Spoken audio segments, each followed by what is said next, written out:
Morning, everybody, to the second conference in Education KIX LAC about the pandemic, education in pandemic and post-pandemic. These are the proposals to assure the learning processes in Latin America and in the Caribbean. We are going to start very soon. In the meantime, we are going to give you some guidelines for Zoom in order to strengthen the multicultural point of view. We have asked the speakers to speak in the mother language, considering we have people from all over Latin America and the Caribbean and even other regions. For those who are connected to Zoom platform, this event has simultaneous interpretation English, Spanish, French. So we ask you to select in the bottom button of your screen the language you want to listen the presentations. And we also ask you to share in your social media. Please use hashtag education in post-pandemia and KIX LAC 2022. Welcome, everybody, to the second International Conference KIX LAC, Education in Post-Pandemic, how the teachers' activity has been affected, their strategies in order to cope with these activities. It's an honor for us to have a lot of people from this sector, from the educational sector. More than 50 countries are represented and more than 20 institutions that are also joined in these conversation meetings. We also have the educational institutes of the region. We also have the OEDC and also the Centers for Education, FitEd, UNICEF, PAD Network, Global Vision, Red GLADE, Fundación Ceibal, Université de Tahití, Fundación 2020, and Fe y Alegría Nicaragua. We also want to thank our speakers today that kindly have accepted our invitation. And now let me introduce Raúl Chacón, who is the director of KIX Lab, that is going to open the presentation for us. Raúl, the floor is yours.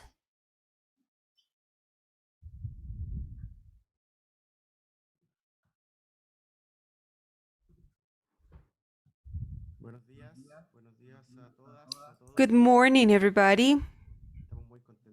We are very happy to start this new session, this second conference of KIX LAC, and we want to thank especially to all our partners of the Oriental Caribbean, the Organization of the Caribbean States, OECS, also the Research Center for Development from Canada. We also have the Global Alliance for Education, GPE, also the representatives of different countries, especially our national leaders, men and women, who every day participate on this initiative that wants to mobilize the knowledge, the innovation, the research, the educational research in order to bring this to discussion to show what we are doing in our countries, how to learn and how to improve.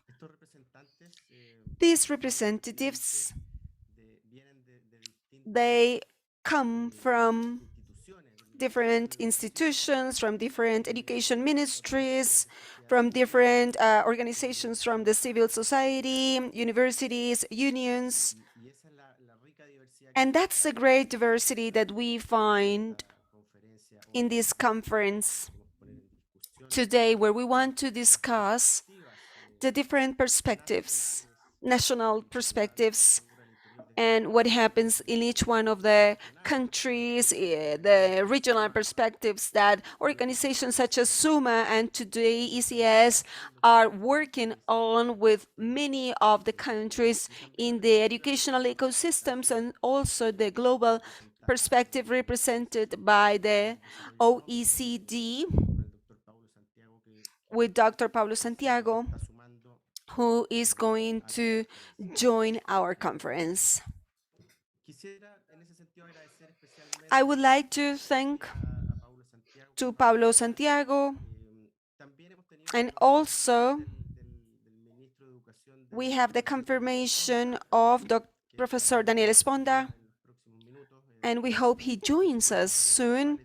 Javier Gonzalez, who is the director of our institutions, to all the teams of the OECS, of the Organization of the Eastern Caribbean States, Sarah Liz Gonzalez, and many others as well, and representatives of the Ministries of Education of these countries, Mr. Dazar Dagunanan, Mrs. McKinsey, Elmira Walker, and Stephanie Daru. Thank you so much for joining us.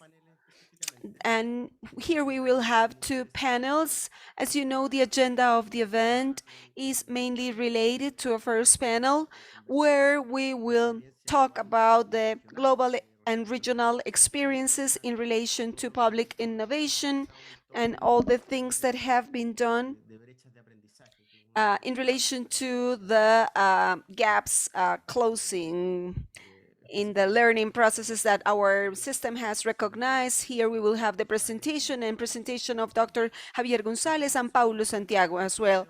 And second, this is the first day of the conference in which we will talk about the national experiences and the perspective of the work that is done in the Eastern Caribbean sub-region, the work that is done by the OECS and its members, and mainly the recovery programs that have been boosted by the Ministries of Education of Santa Lucia, Granada, St. Vincent, Granadines, and Dominica. The second day, this is only to tell you about the tomorrow's agenda.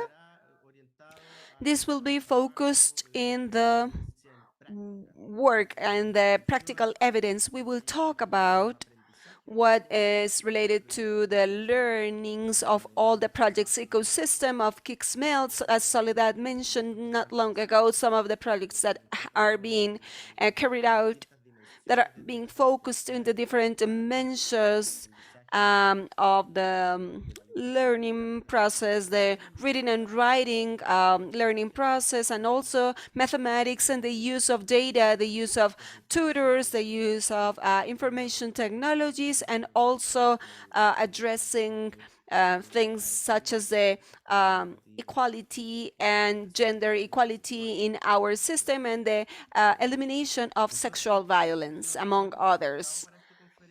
For this conference, we were wondering how this pandemic has affected the educational system, and especially how they have affected the teachers' labor, how we have responded to these challenges, how these different innovations, interventions, and educational programs are tackling these challenges that we see.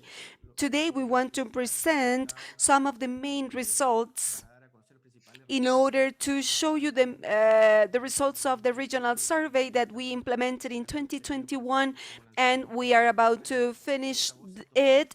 So we're going to launch the results in this survey called Teachers' Voices, or Voces Docentes.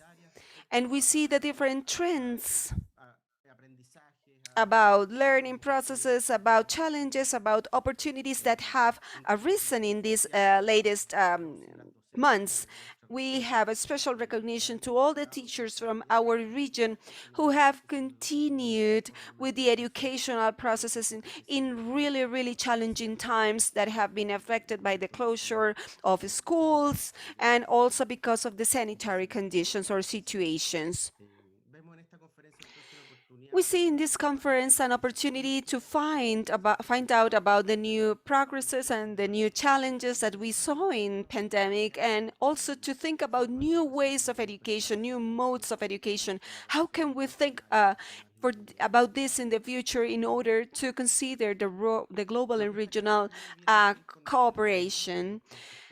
We should not continue with the same things that we have been doing so far, but we have to find better or find quality assurance and find better quality in the education. That's where we are focused, and we have to find out about these experiences. We have to connect the evidence, the research, the evaluation of all the things that have been going on with all the policies, with all these educational projects. We hope this is fruitful for all of you.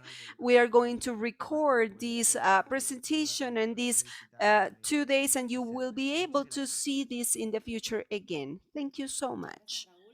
Thank you, Raúl, for your words. Now we formally start our first panel today, which is the regional experiences, public innovation on the service to reach closing in these learning processes. Raúl Chacón is in charge of this.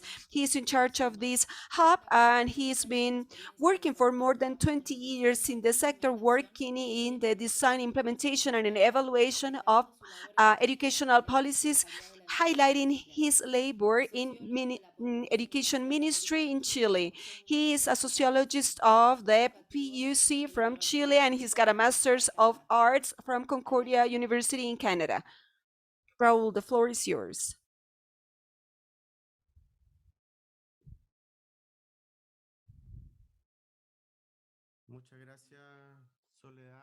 Thank you, Soledad. Good morning and good afternoon to Paulo Santiago. I know that you are in the north of France, in the OECD, in Paris, and I just wanted to present Paulo. Paulo, could you please tell me if your microphone is working well? Can I can hear you well? Thank you. Now we are going to start. I would like to introduce you before you start with your presentation. Paulo Santiago is the director of the OECD area of implementation of educational policies. He is the he's the leader based on in these projects. He works with different countries of the OECD, countries that have different types of associations. He's been working for OECD since 2002, and he's got a PhD in economics of the Northwestern University. Paulo, thank you so much for being here with us, and we are very happy to see what your vision is. If you bring some comparative evidence of what is happening in the world. Thank you. Thank you, Raúl, for your kind presentation. Your kind introduction. I'm seeing here my screen. I hope you're seeing it too. Well, thank you so much for this kind introduction. I'm sorry I was a bit late. I went to get my tie, and here I am. It's a pleasure for me to be here sharing the experiences of the OECD countries during pandemic and all the restrictions that we saw in terms of the implications for the educational systems. Thank you so much by this invitation by KIX and by SUMMA for this conference, and I'm very happy to be involved in this exchange of ideas and to share experiences among countries. It's also a pleasure for me to be with countries that we do not normally have a lot of interaction. So it's a very good opportunity for me to learn from you. I'm going to do my presentation in Spanish. I do not speak Spanish. That's not my mother tongue, but I speak Portuguese as my mother tongue, but I hope it goes well. In this presentation, what I would like to do is to do a reflection about the opportunities that were created by pandemic, the challenges in educational policies, and I'll also give you examples of initiatives that OECD countries have taken or applied during pandemic and that might be consolidated after pandemic. So my presentation is divided into 3 different parts.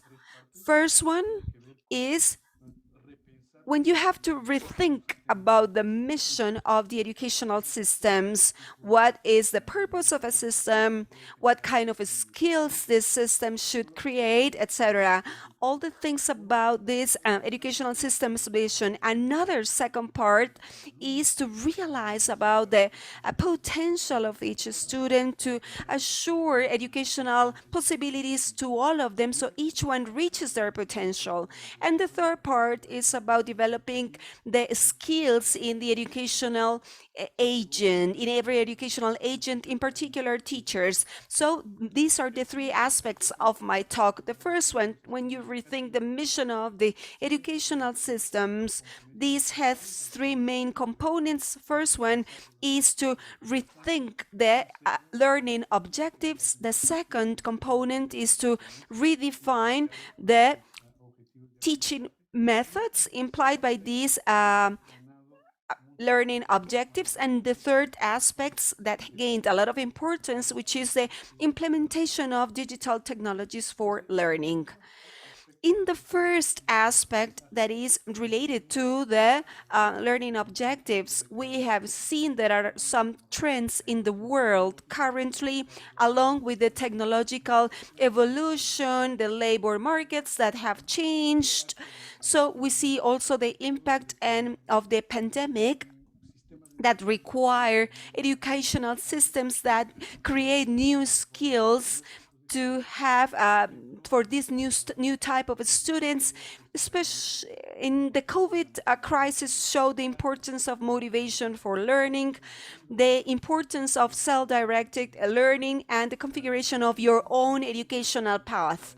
So there is this set of skills that is changing the focus of educational systems, and in particular, considering that these systems have a very holistic coverage of learning, not only the traditional cognitive skills, but also to focus in some aspects such as critical thinking, creative thinking, giving more importance to social and emotional skills, empathy, cooperation, and also mediated by attitudes and values, motivation, trust, confidence, respect for the diversity. There is a very large set that implies a tackling that is more like holistic of all these learnings. This has some implications in terms of the new teaching methods, wider objectives. If we want to create a set of skills that is larger, that implies new interactions with the students within the classroom, new methodologies, for example, creating or generating cooperation skills, self-confidence in your own learning process, for example, better or greater interaction in the classroom, new concepts such as including the students in their own learning process, ask them what they want to learn, and also involve the student in the assessment of peer assessment, and also the recognition of different learning tones beyond the formal educational institutions, to recognize the role of the families and the informal interactions, new interfaces with society, and to make sure that educational system is connected to the society in general terms. We see a very important reflection as a consequence of this new educational vision, the importance of students' resilience, how to empower students, how to assure they have adapted learnings and the continued support of their teachers. So the OECD, they have performed a reflection about how they see a resilient student that's something that pandemic has inherited us. We see some of the components of this definition that you can see in the screen. Learn to have a positive impact in the environment that surrounds them, articulate their experiences, and also connect with others to create new learning opportunities, seeing the change as a learning and growth opportunity. And all this has a lot of implications, such as points that in the learning process should be focused in the students. A very important aspects of that pandemic accelerated, which is the use of TICs or the ICTs in the learning process. The digital technologies that use this that were used by different countries in order to take advantage of the opportunity created by pandemic. But we have to consider that there is a set of potential benefits, but also potential risks of the introduction of these digital technologies. For example, the access to a lot of learning resources, the transformation of the teaching practices through different methods such as virtual teaching, the experimental learning, and also it allowed self-learning process through learning analytics that allow the monitoring of the learning in a continuous way in a real time, also to reduce costs, especially in tertiary education, but there are also some risks, especially the inequalities that result from access to digital technologies and disparities in the capacities to use these technologies from teachers and students in order to get the best out of them. Also, we have confidentiality issues in terms of the personal information, academic integrity. We have to combine these and see how to balance the benefits and risks in the introduction of these digital technologies. And we understand that the ICT impact in the literature defines how this is used, if it is defined as a substitute or as a complement of traditional education. We clearly know that the impact of ICTs depend on the skills of the teacher when using them and the way he or she integrates this in the learning or teaching practices. So as a conclusion of the literature is that the skills and the capacities of teachers to use in a critical way the ICTs, it's the reason why their own students learn from these technologies. So the implications for the educational policy might be important. The introduction of digital technologies has applications in terms of how the resources are used within the educational system, the financing, the organization of the different institutions, the use of time can be affected. And there are some aspects that are important, such as assuring the quality, assuring that this digital platform have the quality, the pedagogic quality, adequate pedagogic quality, and also assure that learning is certified and verified when it's done on a digital way. There are some examples here of some promising initiatives that have an emphasis in people and processes during pandemic in this holistic approach to education.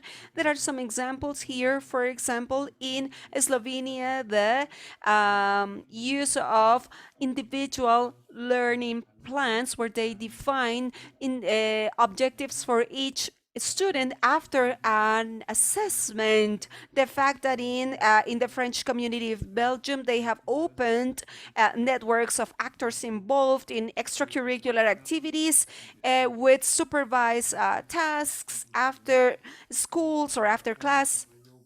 Japan also developed a bank of human resources to support children in schools during pandemic. They were also allocated according to the needs of each school. Also, Ireland planned a more collaborative learning process in order to support the interaction and commitment or engagement of students. And in Germany, authorities had or applied a selection and assessment of software and the materials in order to guide the schools for the use of these technologies. A second aspect that is very important as well is related to the educational opportunity to realize the potential of each student, or to perform or to encourage the potential of each student, to compensate the educational disadvantage. That is an important role of educational systems, also to satisfy the socio-emotional needs of students, also to tackle the new digital breach as a new source of educational disadvantage, and then in terms of the policies to destine or to allocate the educational resources. Another evidence of evidence. Fortunately, the crisis of COVID-19 increased inequality and vulnerability in education and made the role of education more visible in order to reduce learning gaps, and they introduced compensational or compensation mechanisms.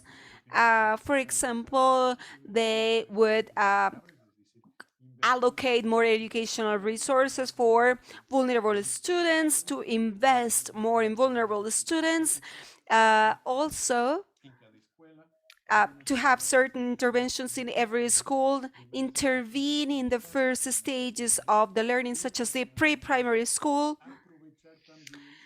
take advantage the fact that there should be a concept of opportunity that goes beyond the opportunities equality and including inclusion. In the inclusion, they respond to individual needs, recognizing all the diversity of students and their cultural background. The objective here is to promote self-esteem.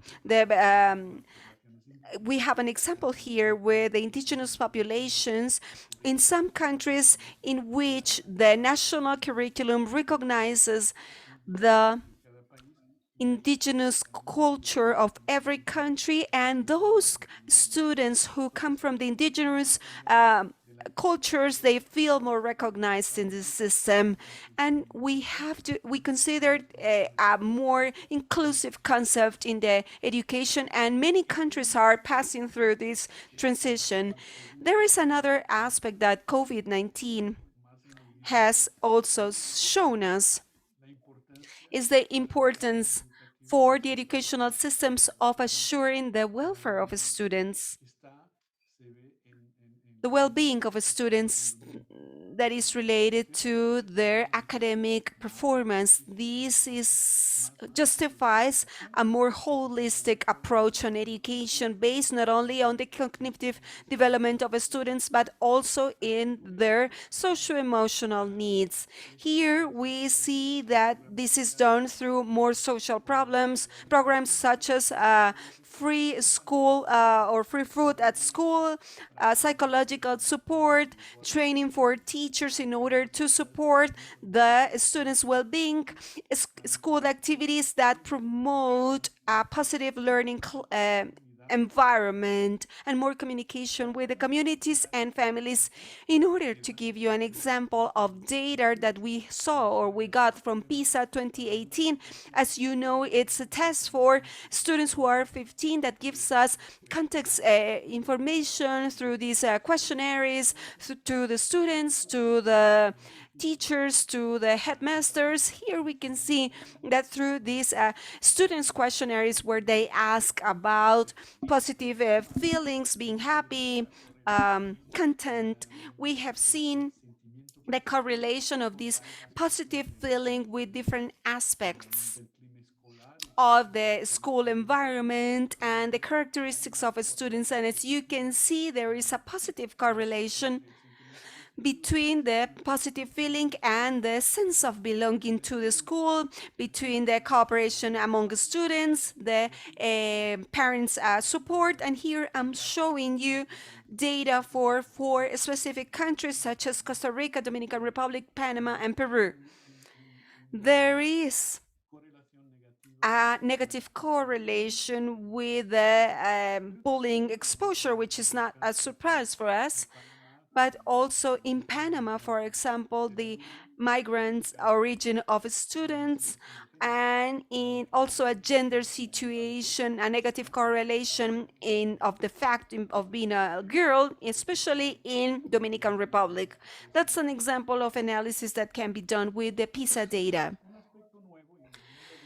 A new aspect and a new dimension of inequality is the unequal access to digital technologies that has the potential of exacerbating the educational disadvantages when they are introducing digital technologies in the learning process.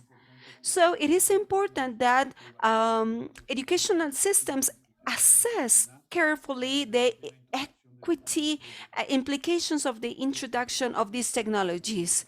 It is important to distribute the resources and have specific programs. Also, there is we also have to explore the potential of the digital resources in order to improve inclusion and equity or equality, because this has a potential to improve the learning process and the use and the results analysis through these learning techs that allow closer monitoring of the learning of the student and allow to create accompanying strategies that are quite updated. Just to give you an example of these digital inequalities, these are also PISA data, and here we see the access of these schools that have not favored schools and favored schools, and that red and orange colors, you see a very big difference in some countries in terms of this percentage of students who have access to a computer. There are some countries in which this inequality has a large numbers. For example, in Mexico, Peru, Colombia, Brazil, where these digital inequality exists. The same happens with an internet connection at home. We have the same trend here, and this difficulty exists.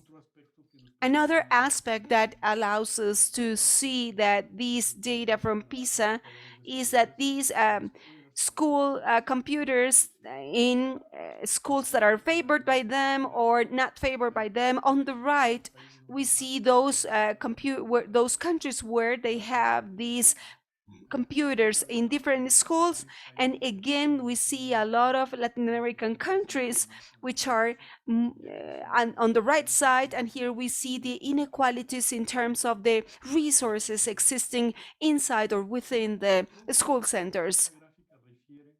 Another graph shows us the type of strategies that were used during pandemic in order to reduce the exclusion risk from the digital platforms to certain populations that are more vulnerable.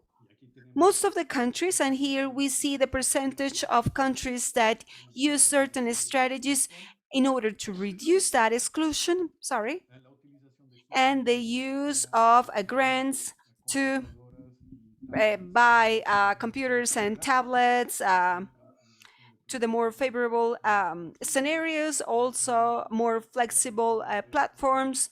They improved access to internet, in particular to the in areas that are isolated, and also the support to children with disabilities that were also used. We also had this, there were some techniques to reduce the exclusion from the platforms whenever in pandemic. This is in terms of conclusion, and we are going to see the priorities to assure that and we have to limit the opportunities. We have to find the strategies, educational strategies, for not limiting the opportunities for the less favored groups, the necessary support to guarantee the access of these vulnerable groups to these opportunities, especially in those countries where the breach increased, and also the necessary investment to integrate the technical, the digital technologies. We have to consider that. Some examples of a publication, which we have here on OECD, that where we describe many of the initiatives in different countries related to promising activities to close the gaps of learning. Here are four examples. For example, Chile has introduced a curriculum prioritization during the pandemic for schools to identify the different goals, educational goals considered as essential for learning, considering that there was no time to cover the whole curriculum. In Portugal, all of the schools have developed an action plan to catch up and consolidate learning. That's for the year 2021. And the government created a roadmap, including examples and tools which schools have been able to use. In Wales, United Kingdom, there was availability of teachers, additional teachers, and assistants who were placed in different schools depending on the needs. And in England, the government committed to funding initiatives for catching up in order to reduce the educational gaps that were created or caused during the pandemic. Finally, the third aspect has to do with the development of a capability of each educational agent, assuring that the environments are favorable for an inclusive learning. Three aspects are important. Rethink the teacher's profession. That is a core element for learning. Rethinking the organization of the institutions, educational institutions, as a place for inclusive learning, observing the school as a whole. And a third aspect, which also has benefited from the pandemics, it is this cooperation with parents, communities, school communities in the learning of children. In order to rethinking this teacher profession, I mean, this COVID crisis has boosted or has created new demands for teachers, and it creates an opportunity for rethinking this profession with a thought about the knowledge and skills, attitudes and values that teachers need to have for this new holistic approach. In terms of initial preparation and learning, teachers had to start using these digital resources. They also had to create strategies to promote the well-being of students, socio-emotional well-being of students. Also, the implication of the usage of TICs means to rethink the use of time of teachers, the organization of their work within the schools, and the cooperation and teachers' networks that were also favored during the pandemic period. Likewise, there was a higher communication with parents and the school community as a task which is more important. The structures of teachers will have to reflect and show these new roles and responsibilities which are more differentiated in order to assure a higher agency of teachers, more autonomy, which was so important in some countries, in order to assure a proper and fast response to the problems produced by the pandemic. So here, through another poll that the OECD has, they're asking teachers, there's a poll which give their viewpoint, their thoughts, perceptions about the profession in their countries. The question is the time of activities, continuous activities, training that teachers need.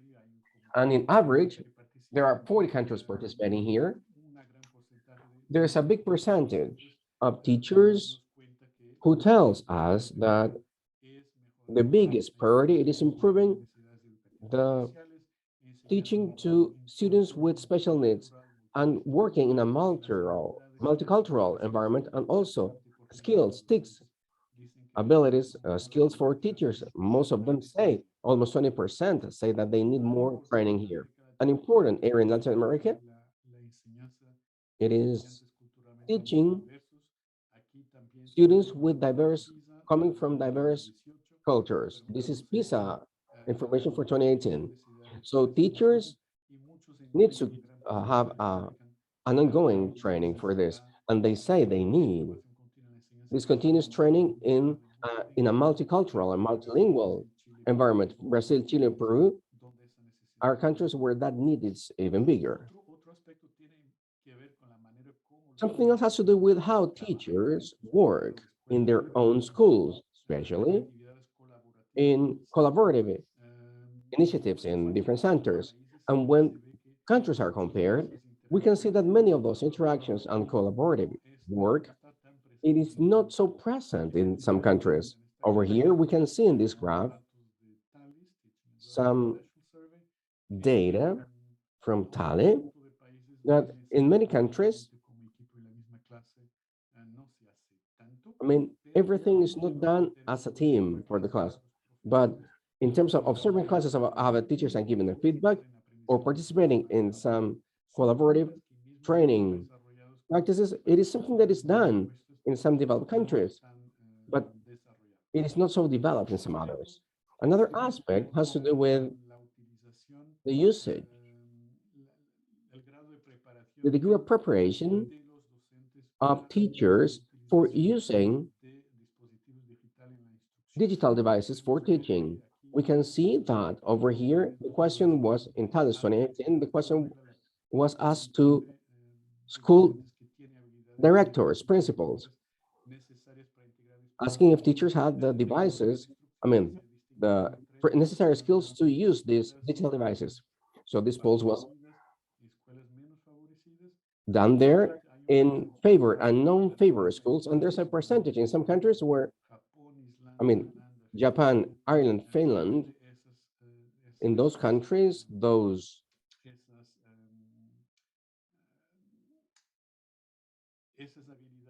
skills are not so developed as we may think.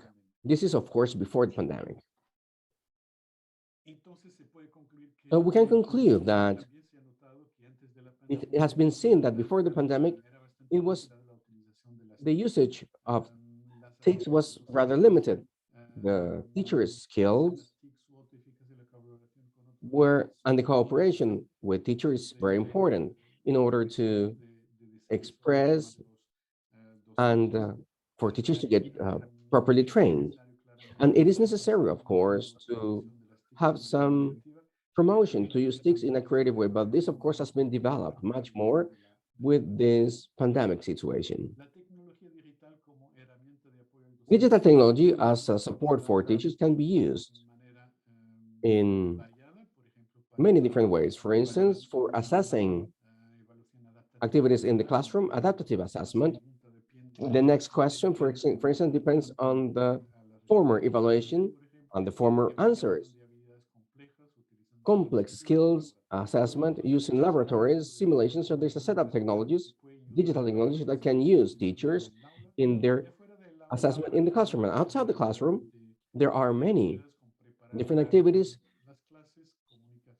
preparing, exchanging information with parents is one alternative, using data for a better teaching. And also, during the pandemic, it's been seen that there's a new professional cooperation, exchanging practices, for instance, and that's been an excellent source of learning, professional learning during the pandemic. Digital technology can also ease the learning of professionals, teachers, with new ways of, with new offers, especially online, but also some mixed media, which could be more efficient than just a virtual. Another important aspect has to do with the creation of environments educational environment in schools, allowing to develop that holistic inclusive education, which we all desire. That means some aspects such as increasing autonomy at an institutional level, continuous improvement culture, accessing training, leadership, well thought and well prepared, opening to assessment of all of the agents at school, also connection with the community, and many different elements which are going to ease that new environment, school environment, allowing to develop inclusive environments. At a resilience level at schools, this is the vision that we have developed.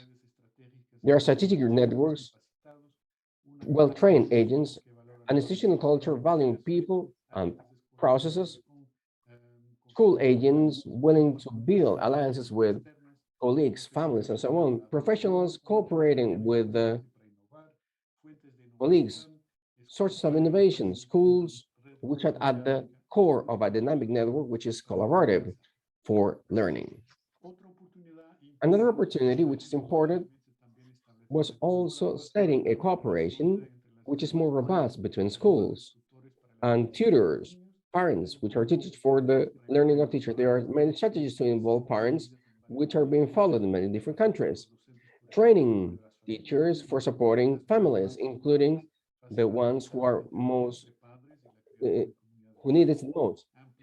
There are school and parents communities making a better access for everyone. There were some initiatives in order to improve interactions between teachers and students. For instance, in order to compensate the fact that not all of the students were able to access virtual classrooms properly. There were some platforms, some tools built for communication between teachers and students, and also for parents. There were some email systems and phone calls. There was a set of strategies developed during the pandemic.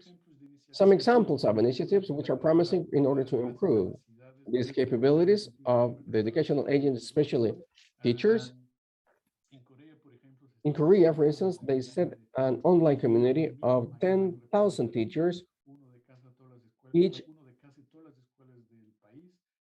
in almost all of the schools of the country, to exchange practices and in order to make easier the exchange of tools, digital tools during the pandemic period. In Austria, they developed different training courses for preparing teachers for the usage of a platform. In Colombia, in this Todos Aprender program, they created this training for 4,500 students. In Colombia, there was a program called Alliance Family and School, promoting education between families and schools. In Chile, the Quality Agency also created some remote training in order to support teachers and school directors during the pandemic. Thank you very much for your attention. It was rather long. So now I just want to share some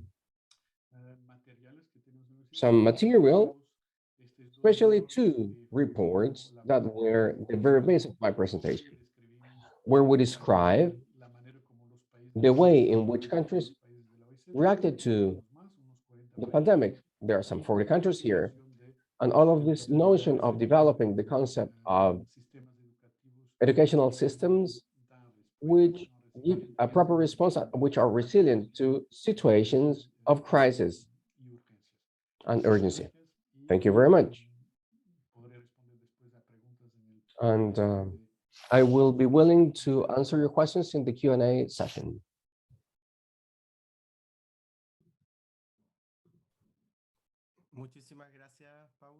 Thank you very much, Paulo. Pretty interesting presentation. Thank you for synthesizing all of that evidence and experience, international experience, with many cases from Latin America. And we want to highlight how complex this task is. There were multiple dimensions included in your presentation: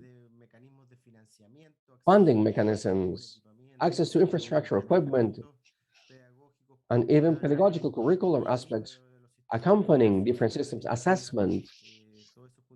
So all of that together with the development of skills. So some core elements that you mentioned, which have been part of our dialogue about policies and educational development, resilience, cooperation, critical use with pedagogical uses of these technologies, the development of social-emotional skills, and those that we call uh, interpersonal. And the most important, thinking students, having students at the very center, challenge of inclusive education. We mentioned that in the report from SUMMA. All means all, right? So we're talking about the potential of each student, as well said. So therefore, the importance of addressing the increase of the gaps in the near future. We're still measuring that in order to know how learnings have been affected. Thank you very much, Paulo. So now I will give the floor to Javier Gonzalez. I will introduce him. He is the director of SUMMA. He is an economist specialized in education, inequality, social mobility, innovation, and social development. He is director of SUMMA, as I said, an affiliated professor at Cambridge University in England. He is also a researcher of the Millennial Core for Higher Education in Chile at Universidad Católica de Chile and funded by the Economy Ministry of Chile. PhD and Phil in Economic Development of University of Cambridge and license and master's degree of Economic in Universidad Católica de Chile. Javier, please, the floor is all yours. Thank you very much for being here with us.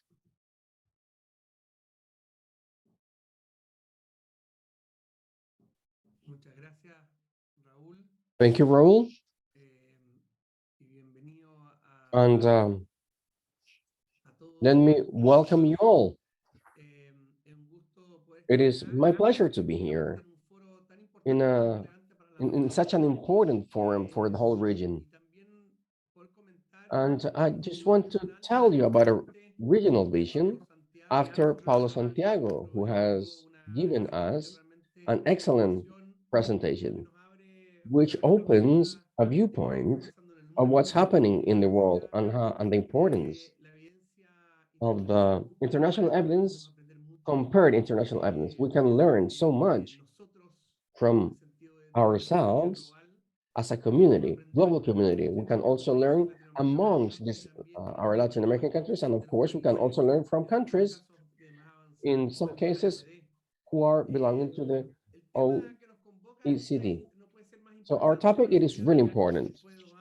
After 2 years, we got used to talking about the pandemic. We got used to listening about figures which are rather concerning in terms of inequality, poverty, deaths, working conditions which are difficult for our professors, I mean teachers. But those should be statistics which we cannot get used to. What the pandemics did was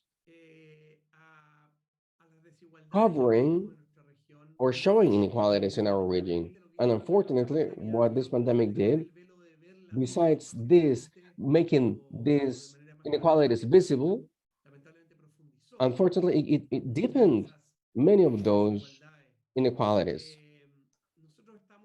So we are placed in Latin America, and as a region, this is the most inequalitarian places. It is not the poorest one, but it is the most inequalitarian. Latin America and the Caribbean historically have this deep wound related to inequality. And it has a cause and an effect in the educational system. And it happens and it occurs from generation to generation. So we're talking about development, environment, climate change, and so on. But it is difficult thinking in development policies if we do not start from people. We should start by people. And the ones who do research not only do it from figures and numbers. We only do it on site. And we know that when we see children, teachers in poor conditions, when we see that nowadays in Latin America, there are still misnutrition, which are what even worsened by this pandemic. Well, in that case, we need to center in education, concentrate in education to better serve them. So I just want to congratulate and I want to welcome you all to this conference. Thank you very much, Paulo. And I'd like to start with a thought, brief thought, that has to do with what the pandemic has given us and what can we learn from it in the Latin American region. This is just to complement what Pablo did in comparison with all of the OECD countries. An important learning of this pandemic, it is a paradigm shift. This is a region which is based in competition. We also have, we have been, let's say, awarded with the region which is the most privatized region of the world in terms of education. Percentages and sub-regions in Africa were fighting for this first position. Privatization level, which is not good, of course, because privatization in many senses, when it is not well regulated, as it happens in many countries, it means the increase of inequality and the social exclusion. Now, first of all, this is a paradigm shift from a paradigm based on competition towards another one based on cooperation, collaboration. We have to be amongst countries, academic communities, amongst educational communities, amongst teachers and students. And therefore, it has to permeate the whole system as a whole. So that probably it is one of the biggest teachings of the pandemic. So I'd like to address three topics in my presentation. One has to do with which are the mechanisms that has been created and governances which has been created from the pandemic, during the pandemic, which allowed to create this cooperation.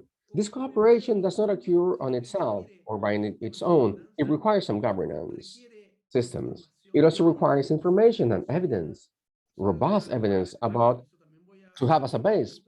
That is my second point of my presentation. And thirdly, it requires this governance and this data, this evidence to be moved through different policies and programs. And that is also one part of my presentation. And briefly, I will comment about it. So as I said, I will talk about governance for the cooperation. These are not the only ones, but these are the ones we're trying to promote from SUMMA.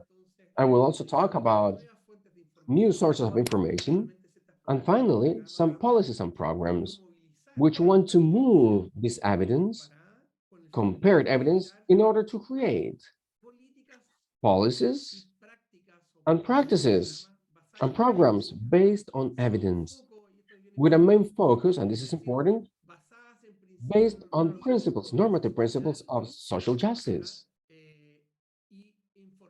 and informed based on evidence. Evidence on its own does not tell us where to go. It only allows to find better roads, but something missing in Latin America, it is having or get into an agreement that the main goal has to be social justice and closing the gaps. As we close gaps, we also create more stability, not only to the educational system, but also to our political and economic systems. So I like to start by the first point, creation of new mechanisms of governance in order to create and to support this cooperation. So for the ones who don't know it, SUMMA, it is an organization created in 2016 by BID. We're working with 21 countries. Member countries are 10 in the region. Our main goal and our mission has to do with promoting social justice in education, closing gaps, and we did it from the structural viewpoint. Changing policies, we're also talking and supporting teachers for constitutional changes at a higher level, up until national policies going through programs, and also working on the field in school communities, and also working on practices, school practices, with teachers and students, real ones, right? Our way of working has to do with four components. On the one hand, a strong research, on-site research, quantitative and qualitative, all over the region. We create polls, surveys, regional surveys, which we compare studies, study cases. Amongst them, we can see, for instance, this report done with UNESCO 2020 about inclusive education, which is one of the GEM reports. What it wants to monitor the metaphor, first report being done in the region. The first one of the seven. Meta is usually monitored at a global level, but we did this effort to have a regional report with UNESCO. And we got this report, which is really important because it also concentrates beyond averages. We see that there's some groups such as young people in prison, young people, LGTB plus, immigrants, students in rural areas, and so on. So there are different groups, or people with disability as well, and special needs. And what we see is that somehow they need a special understanding. So that research, what we do with that research, it is mapping and synthesizing evidence in the world about some programs, policies, as OECD has mentioned. And we need to know what would you know about that and how we can improve it. There's an ethical element here. We have to do that. We cannot ask governments, educational communities to do blind bets because something seems to be innovative. It is not about just trying, testing things that may look like good ideas, but this is about boosting innovation which have proper support in the scientific evidence, and therefore they're going to be a good idea, and beyond that, having a very good base that it is effective and it's going to work. So therefore we innovate, and we innovate with an important component of context, contextualization. We talk about national policies, we talk with governments, and we also support and we do innovation at school level. Which main important component, and I want to highlight this, it is the contextualization. Put things into context. This is not, we cannot succeed with a policy which is just copying from another country in a different context. What works in Finland does not really work in Guatemala, in Peru, or in Brazil. So it requires a new meaning, a deconstruction of the key components of those policies. And finally, translation into a different context. So what we do, that network incident has to do with thinking that it is not useful. In education, it's not useful. And we have done some research in the region with different universities in Latin America that show that innovation as an ecosystem, it is not only weak in Latin America, but it is fragmented. And when some innovation is done, those are innovations that are rather particular, sometimes boutique innovations, and they're difficult to replicate. So in SUMMA, we need to scale this situation. That makes sense for countries where, due to the crisis, have some fiscal restrictions, which are more and more complex. And therefore, if there's no new uh, alternatives, it is really difficult to think about new alternatives which are relevant. This is what we did from SUMMA, but with another partners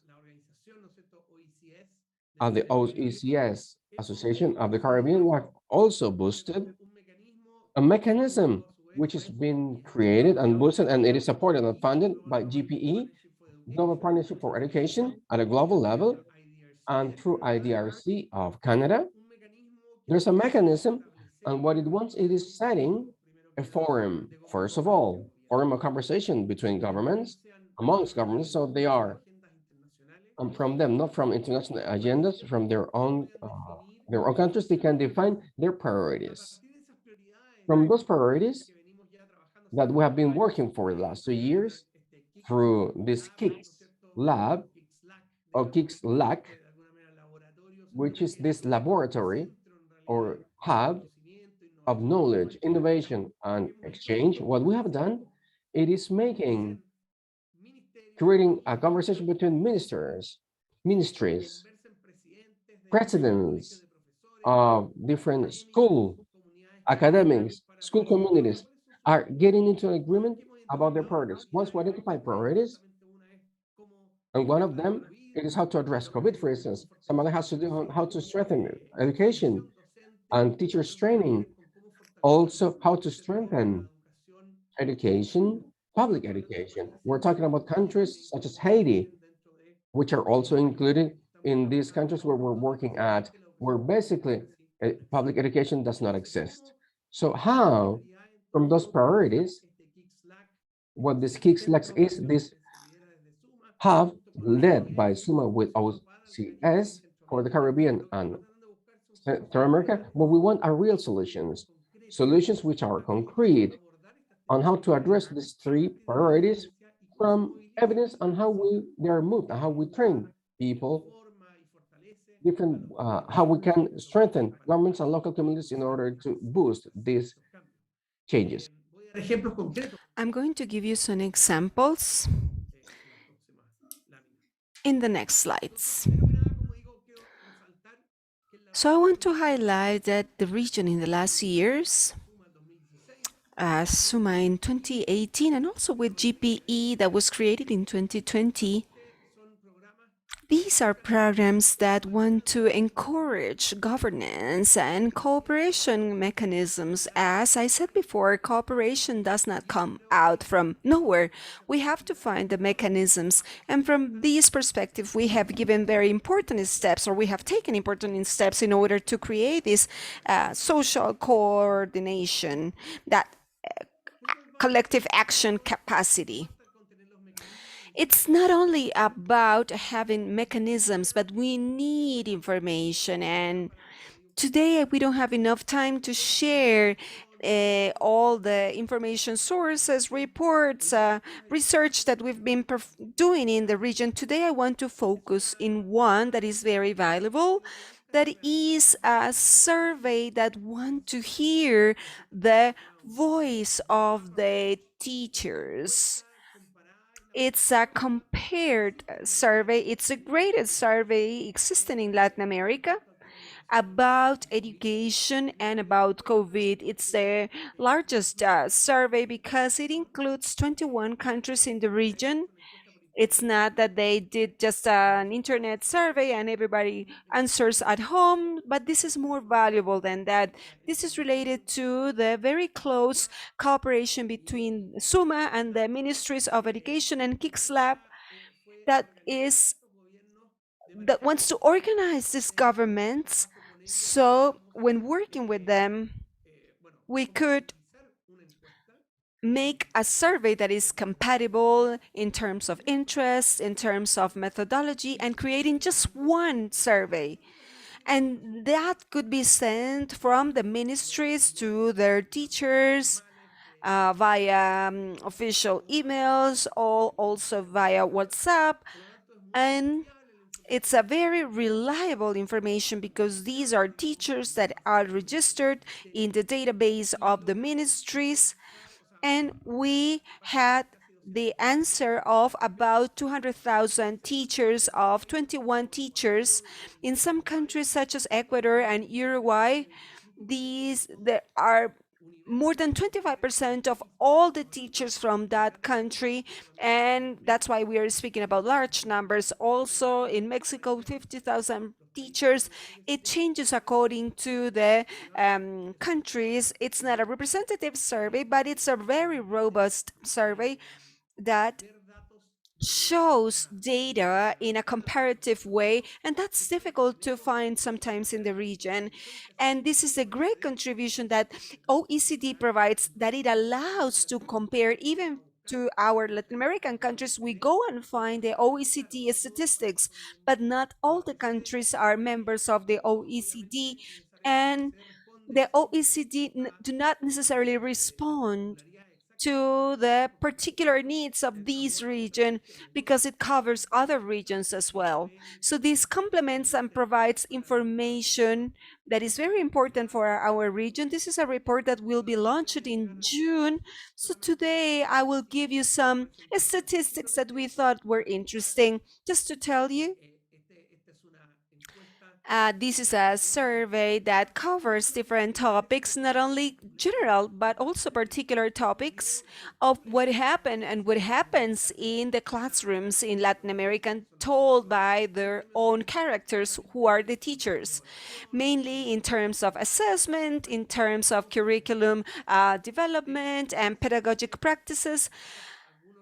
I would like to show you some descriptive statistics in general terms. The survey response, when we compare these to the actual universe, these are very similar to these universes of the region in terms of gender, in terms of public education. This has a very important component of the, or this is a very important component of the public education, and also private schools and granted private schools. So, or subsidized granted schools. This is also focused in lower income groups, which is this light green, and also this dark green is the middle income or middle low income schools. And we see what is going on in the base of the pyramid of the school system.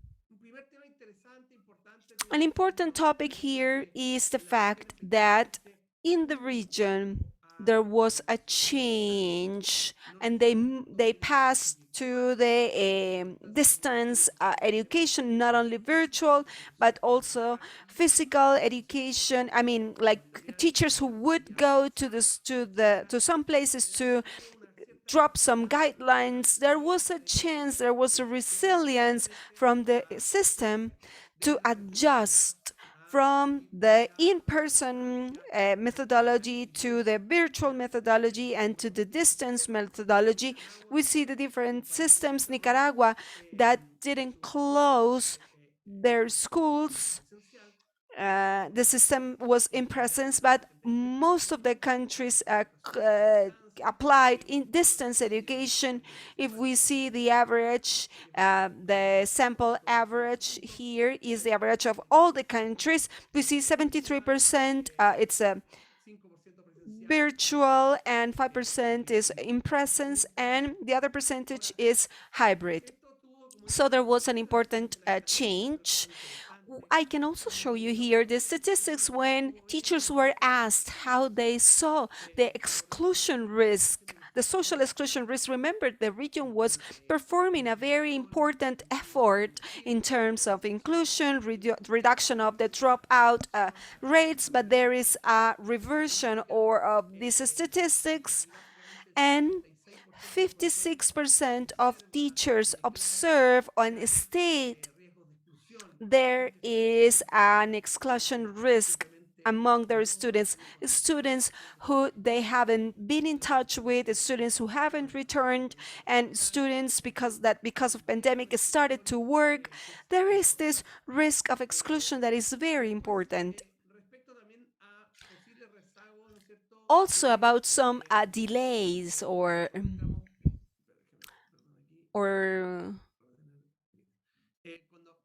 when we talk about this delay in the learning process, we also see that teachers, when they returned or when they came back, as some came back last year, they saw that an important percentage of students were delayed in their learning process.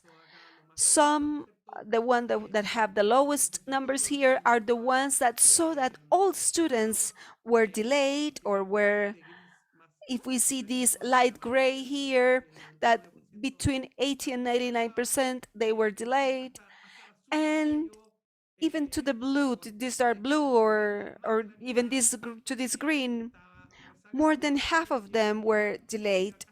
And it shows us 30% of teachers state that more than a half of their students are delayed. 30% say that 1/3 of the classrooms have teachers who say that their students are delayed in their learning process. And it increases when we talk about relative percentages. When teachers were asked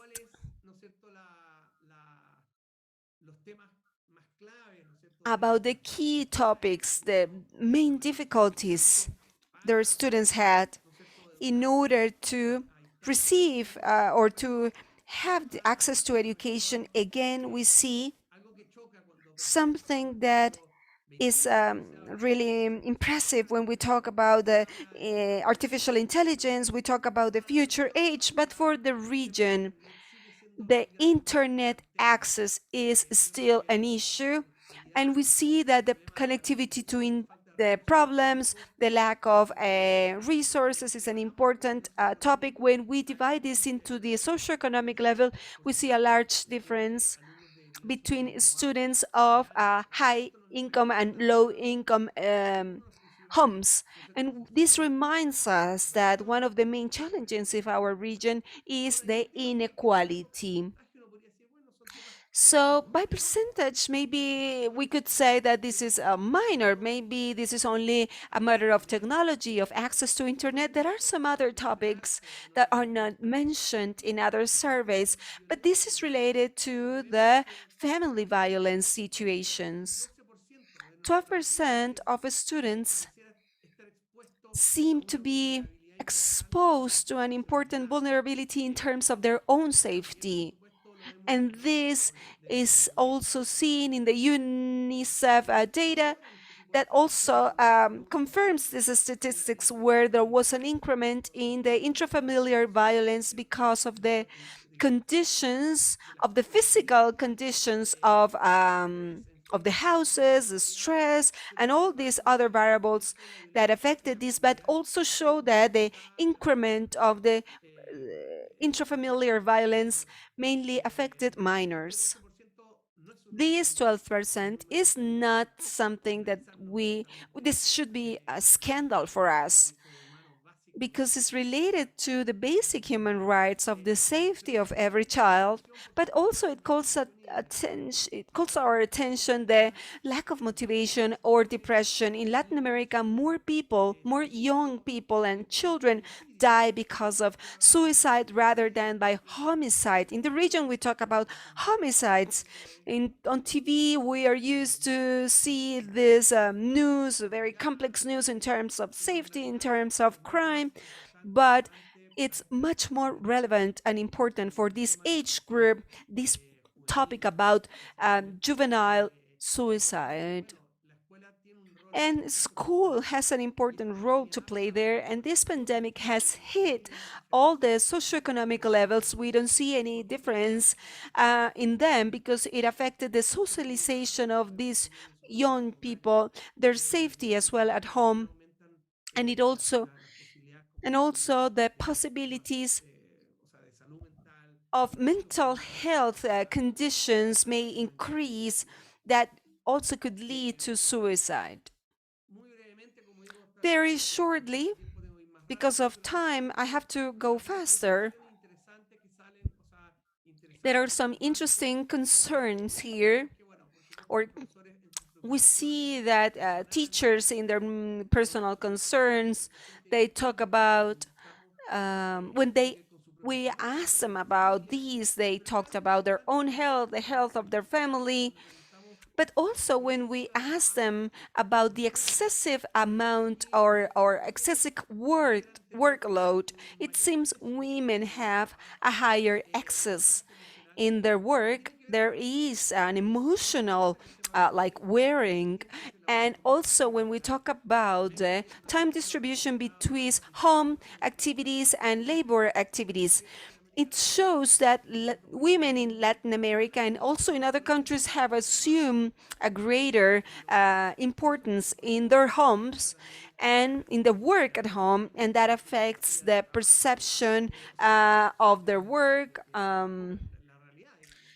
And this affects the reality, and it assumes they assume a greater responsibilities in their homes, and that is related also to their quality, to their stress, and also something interesting that we see.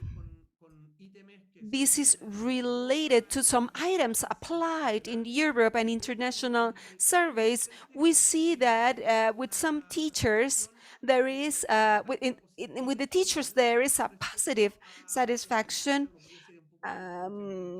Maybe that's counterintuitive, but as we saw, there is a stress, there is an important workload. The satisfaction, it's very positive. We could say it's quite good. And except for some aspects, and such as salary, and I would say that this this light color, all these items are related to be not satisfied. So if we could group this, we could say that more than 30% of teachers say that they are not happy with their salaries, a little bit less with the possibilities of promotions, recognition, and then it increases again with the physical conditions at work. The rest, if you see at least these topics, all the things related to the lack of satisfaction, it's about 10% of or less. But the others, they are classified in the categories of satisfied or mildly satisfied or very satisfied. This is quite interesting. We are talking about more than 200,000 teachers. It's a very, very, very large sample that has a very robust behavior according to these items in comparison to other international surveys. We can also mention some other topics in relation to classrooms.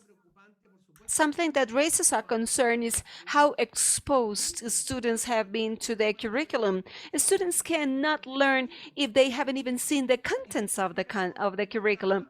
But if we see this green area, these are the teachers who say they cover 100% of the contents. So there is a very important trend for this number to be less according to the socioeconomical level. The low income levels or low income families covered less contents, and it shows the inequalities that we have in our region. And also, if we include maybe until number 3, we see here that the up to 50% or about 50% saw or covered less than of the contents of the curriculum. And this is obviously related to the socioeconomical level because of the dependence of a school. The public schools, not because they are worse, but because they serve poor students or students with very little resources, and sometimes the allocations of teachers might be of those teachers with less qualifications. It doesn't happen everywhere, but sometimes it happens. We see also that the difficulty conditions of these teachers makes that this curriculum coverage is lower. This does not necessarily mean that this is a responsibility of the public versus the private sectors. But it shows, or it's related to the most challenging conditions that poor areas face. We also see an important aspect about the curriculum prioritization. We see that this curriculum topic or matter lacked some guidelines from the state. about 40% of teachers said they received a certain type of orientation from the ministry, which shows that 60% of teachers did not receive those orientations or those guidelines. And that raises a concern, because if we want to strengthen the autonomy of teachers, when you go on a work field, as I am a researcher, I go and do different interviews in Panama, in Ecuador, Barbados. I had some interviews and they say, I think the most common word they repeat is, we are alone, we are abandoned. Con que los ministerios no estén haciendo nada. This doesn't have to do with ministers not doing anything.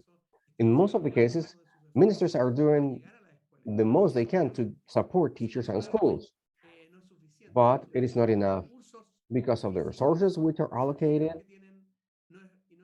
and it is not enough because of the capability of support, pedagogical support they have through supervision systems and support to schools. But something that this shows that 40%, around 40% of teachers say, this presentation, I did it individually. Though in some cases, there are some who worked, at least with some colleagues within schools. When we see how this distance education lessons were done, in most of the cases, it was done through video conferences, WhatsApp, cell phones. It was an effort from teachers not to abandon students during the pandemics in order to get with the maximum, I mean, they did the most they could to reach the most of the students. Something interesting you can also see, I mean, this poll, the survey has not it's not as the former one. There are some studies from some other sources that show that there is, which is something positive, there is something positive towards more work in projects, individual group projects, learning based in projects, the use of inverted classroom methodology, flipped classroom. So there is an innovation trend in pedagogical trends, which are so interesting, which are here in the region. We do not have a base survey to compare this increase due to the knowledge that we have as organization and some other researchers that we have developed in the past. Well, they cannot compare it one-to-one, but we can also see that there is a trend in order to increase these practices based on projects and some other more innovative proposals. This could be interesting in the region.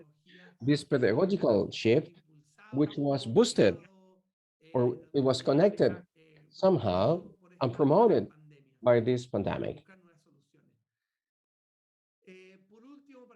Finally, in order to close, there are some leveling strategies. Many of the teachers mentioned they are doing some leveling works, activities. And when we talked about, when we have interviews with them, and we will provide more data about it, we have noticed that oftentimes the first topic they say is, I work individually with students, but sometimes there is no time. There is no enough knowledge on how to do an individual one-on-one work in order to do this learning leveling. So we need to be cautious about that because teachers are doing their best in order to produce this leveling, but they do not have time, neither pedagogical resources, and sometimes they do not have the proper training because they're faced to a classroom which is much more heterogeneous. I was not trained with differentiated pedagogies to address this type of heterogeneity in the classroom. So they have acknowledged that. So these both authorities and governments and NGOs and as an educational community in a country and in the region, this invite us to support them much more in their training in order to, I mean, for them to address these differences in the classroom. Due to time, I will just skip this slide. I will mention just one thing. When we talk about tools, when we ask, what tools did you use for these virtual classrooms? We talk about distance and people think virtual classes, but working on paper, it is also important. These school books on paper are the ones which are mostly used in both hybrid and distance education, almost in 50% of the cases. Guidelines and printed material, 73% and 58%. That is to say, printed elements on paper is so important. So why is it important? Because in many of these cases, there's no internet connection. So distance education was done through the delivery of materials, printed materials, which, and then later through WhatsApp or phone calls are monitored and supported by teachers. So be careful with this, because there is a trend from ministries, and this is quite positive, to move to virtual environments, but be aware that this material, physical stuff, it is also important in a region which is so inequalitarian, where many people cannot get to these virtual environments. And just to finish, in order to talk about two other topics, which have to do with programs using this information, this evidence in order to improve learning. I just want to say that when we talk about teachers and we ask them, how prepared are you for addressing these challenges? Many of them say they are well prepared, but most of them, or an important amount, say, I am not prepared or I'm just partially prepared. If we analyze figures, we're talking about 1/3 of teachers who acknowledge openly that they are not prepared or just partially prepared for a scenario like this one. So this calls, invites us to do a bigger effort to support our teachers in the region.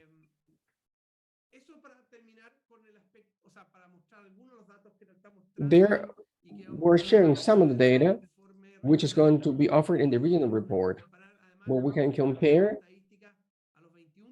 these 21 countries which participated in the survey. What policies can be faced? I talked about governance and mechanisms of cooperation. Now I also talked about data. So what are we doing with this data?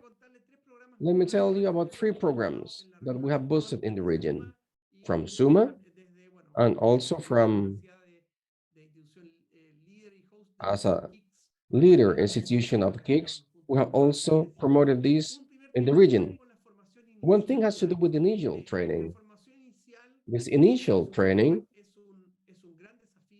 it is a huge challenge in all of our region, especially in the Caribbean, English-spoken Caribbean. 70% of teachers there in preschool are not well prepared, and in primary and secondary school, I mean, 1/3 of teachers are not properly trained.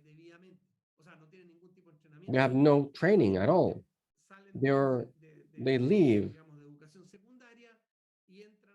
high school and they become teachers, but they have no teacher background.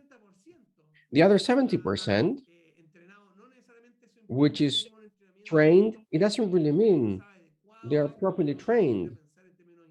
I mean, oftentimes those are specific, punctual training, short training courses, and sometimes of a really low quality.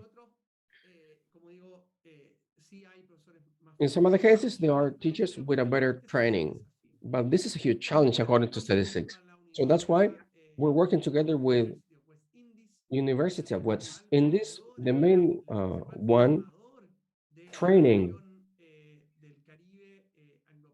teachers in the Caribbean, English-spoken Caribbean countries. What we're doing with SUMMA is, under the leadership of this university and with the support of SUMMA, we are restructuring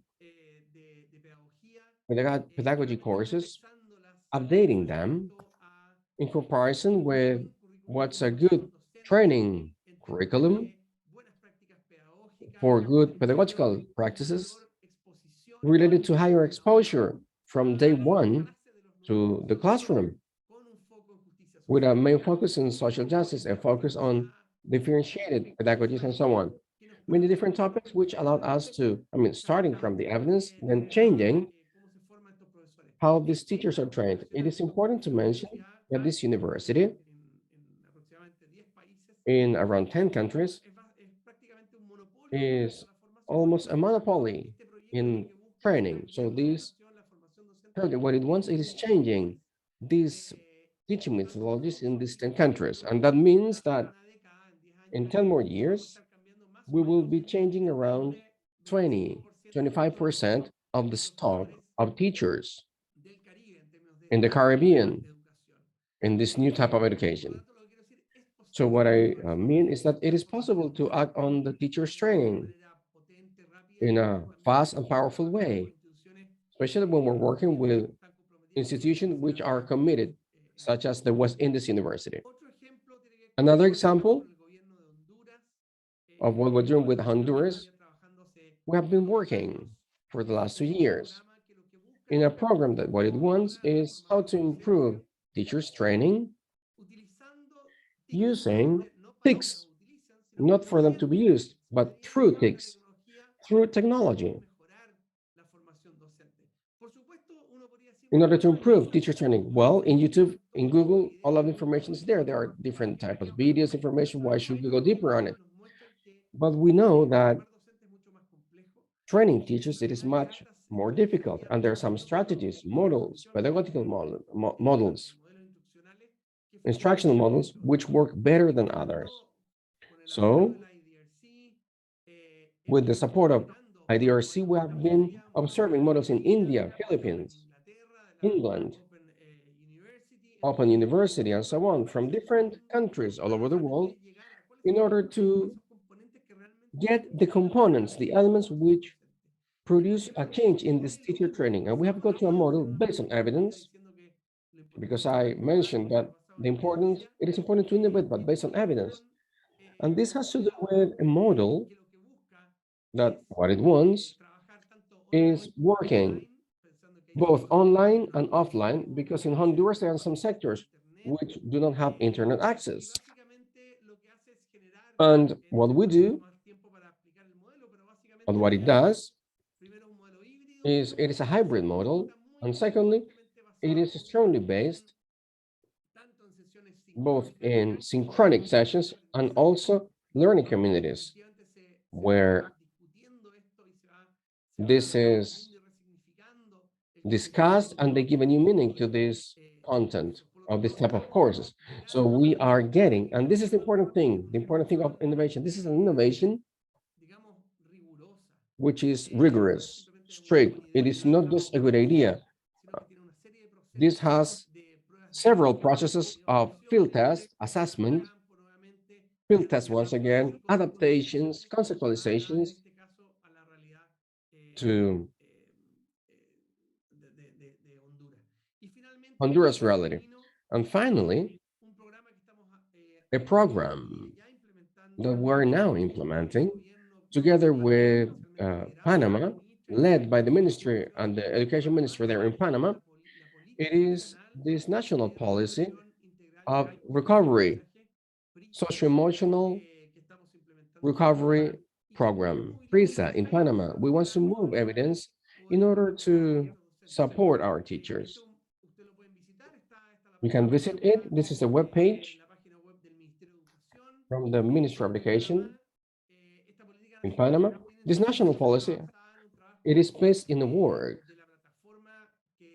of a platform that's been developed by Educational Foundation. From more than 10,000 papers, meta-analysis have identified the pedagogical practices which are more powerful for learning. I'm showing some of them over here. There are more than 30 strategies. And what SUMMA does, it is putting this into a context, including the Latin American context, the Caribbean context, into this meta-analysis. So in order to have a robust and contextualized information, what's important is that what we want is showing that improving learning does not require professors or teachers to do more things, but they should concentrate in things which are having a higher impact. We don't want to, because we know teachers are stressed, they are tired, they have worked as heroes for the last 2 years. What we want to say is, we don't want to give you more things to do, but that effort, channel it for those pedagogical practices which have a great impact according to the evidence. Which are those practices? Those are practices, this is the second method, humanizing practices in education. Why humanizing? Because this is not more technology. These are not more methodologies, which could be so weird, strange, far away from the education. These are practices which are core practices for pedagogy. They are core elements also for human beings. We're talking about collaborative learning, socio-emotional learning, metacognition. It is not mentioned here, but it is important. We're talking about a human being who is having a conversation and who also it is reflexive. If we can boost this in educational communities, not only we are humanizing our countries and our new generations, we're also supporting those practices which are the most effective for learning of these competencies of the 21st century. So this program, PRISA, concentrates on these pedagogical practices. It also delivers videos and different guidelines, practical guidelines, which are so concrete on how. It does not only tell you what to do, but how to do it. This is not that we want to be prescriptive, but as Michael Fullan mentioned, we need to be as detailed as possible for teachers to learn and develop what they believe according to their experience. As I said, these guidelines are very particular and detailed. That's on one side, but what are the pedagogic practices? And on the other side, what are the particular programs that work in the world? And that's why we did this mapping in the world for these programs that create certain changes in the learning process. And we did again this mapping. This is a public tool that you can find on internet, where we have mapped all these programs that are based on evidence, and for each one they see the challenges, the solutions. For each one of them we are going to develop guidelines of how to implement them. And finally, we don't not only say what and how and which programs, but also during the year with the Panama government, we've been developing a training course for teachers that is within platform STAIR, which is the teachers training platform with these more effective pedagogic practices, so teachers receive training and have access to that knowledge. Thank you so much to all the attendees, and I'm also happy to solve any kind of questions.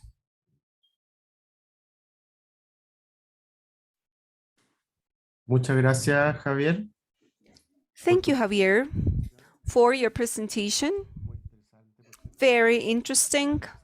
I highlight this presentation of concrete initiatives of cooperation in order to understand what works and how can that be implemented in a context according to the collaboration in the different countries of our region. And also you shared the information of these teachers' voices, or these voces docentes are saying.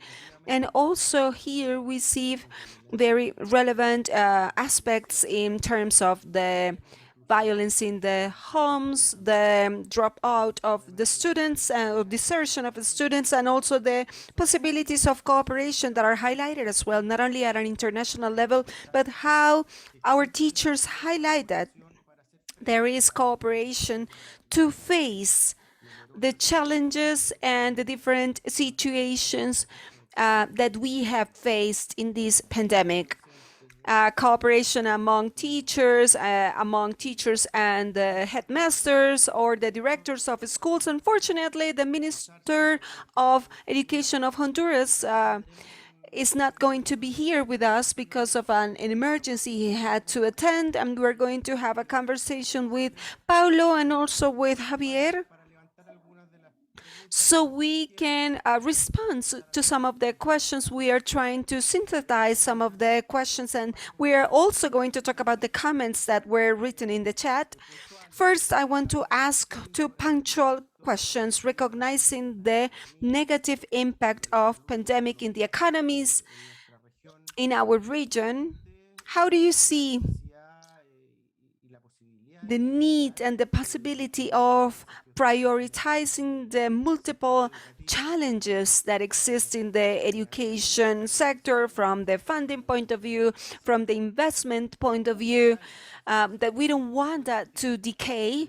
That's the starting point, but also how to promote that intersectorial work with the health system, in their concern for the well-being, not only the physical and socio-emotional well-being, and also the social services that are so important, especially for those vulnerable populations. That's a question related to the impact to the economy and how can the education be a priority. And also the second question is about the trends in Latin America, about how the education assessments or evaluations, in general terms, we understand that assessments, Paulo and Javier know that are specialists in the coherence of the evaluations within the educational systems, how they show the policies and what are the trends that we can highlight about educational assessments, and how to highlight certain and specific situations to open the conversation. Paulo and Javier. Well, to let Javier rest a little bit after his presentation, I can start right now. In terms of the impact of pandemic, that's a very, very important impact. It has implications within education, but also in other sectors of the society. And it is true that one of the concerns is to protect the budget for education. This is because countries identify new budgetary needs in areas such as health, but also employment, the increment or growth of the economy, the support to companies. There is a set of priorities for governments that may have implications for the resources that are allocated to education. I think there is an important topic here to discuss, which is the budget discipline in education that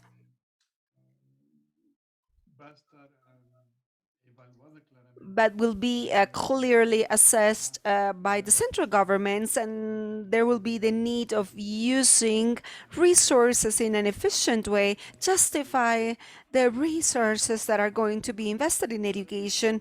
Among the priorities in education, there are two aspects that I would like to mention. First, pandemic showed the fundamental role of the educational systems to compensate the educational disadvantage, and the fact that there is a compensation function or compensating function that it should have, because it can help us to reach the potential of a lot of students. So there is an importance among countries to develop their inclusion, their opportunity, and and to in their programs, so in order to close the gap, and that's important.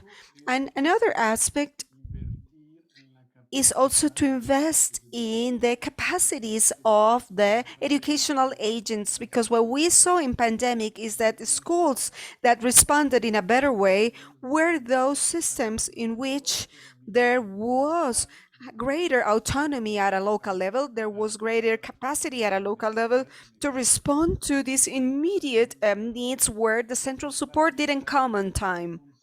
So there is this change to this more holistic tackling of education, then clear need of investing in teachers and the educational agents and their capacities. And also we have the digital part that clearly receives more importance because we have to harness the opportunities that have been created in the pandemic.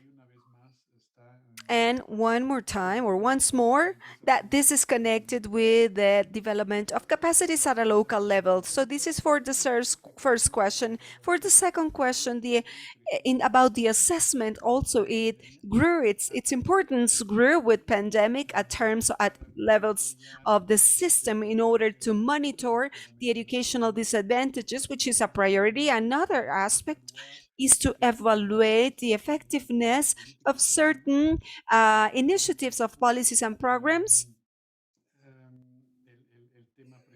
especially because of the budget topic or matter. It's important to focus resources in programs that work.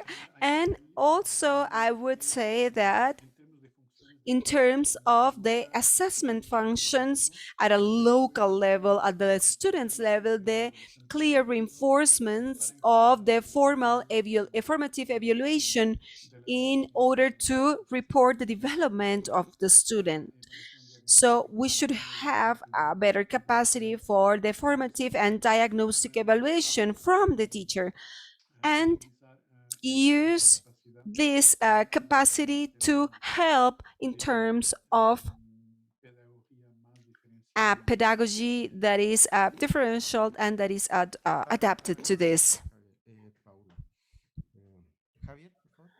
Javier, the floor is yours now. Thank you, Paulo. I agree with what Paulo has mentioned. Maybe I can add some other aspects. Pandemic had an impact in the economic growth of the region, the inflation, and also we are facing some wars in the middle of everything. So the economic perspectives are not quite positive, and this has an effect in terms of the finance capacities of the countries. In some cases, and it's not a few cases, evidence shows the only way is to think in these reforms. I'm thinking of something that is permanent, not temporary. We should have these tax reforms. Latin America has a very low taxes load, and that reduces the capacities of countries to face and provide public goods and obviously education in a right way. So it is important there is greater restriction in terms of the expenses or the current expenses. I just want to show you the counterface, and we should think about a very structural solution and some changes in tax policies. In education, sometimes we forget about that, but this is very important because if we see the economy, that's the provision of education. So we start on a scenario, and this is important because we are in a scenario where Latin America invests little in education, not as a percentage of the GDP, but when we see that in absolute numbers. And someone could say, yes, but we have less income. We are in a process of development. But when you compare these to countries that were or had a similar GDP, these countries would spend more in education. Most of the countries in Latin America are below $3,000 per student per year, less than 2,000 or 3,000 per student per year. And it shows that there are some studies that up to $8,000 per student per year, there is a correlation of quality and expenses, and there is a benchmark there of quality and expenses. And if you see Finland and Korea, you can see that those countries increase their expenses even above $8,000. And you wonder why, because they are among the best countries in education. They shouldn't be expending more. But nonetheless, I can share an example in 2005 about Chile, which is the country that spends the most in the region, thinking on dollars per capita,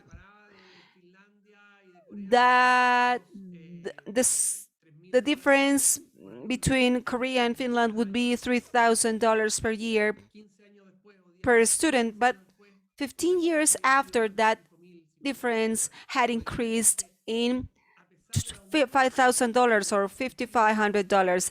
It means that in spite of the changes in Chile, one of the countries where they have had these tax reforms and they have made a great effort, when you see this in relative terms, there is a difference and not a similarity in the absolute expenses. And I think it's important to see these absolute expenses that we should be concerned about. Second, when we see one thing is how much they spend and how they spend that. In many of our countries, the expenses are not differentiated by the needs of schools in the sense of more or less poor students or rural and urban areas. There is like a plain, or they just pay for the accounts, they pay for the salaries, pay for the bills, for the utilities, but there is no differentiation. In Chile until 2008, there was no difference, and the CEP in which I participated in the design, they broke these plain numbers, and they recognize that there are children with in most vulnerable places. They require a higher expense. So the region should recognize this. The finances should be differentiated by schools depending on the context. That doesn't happen in Latin America.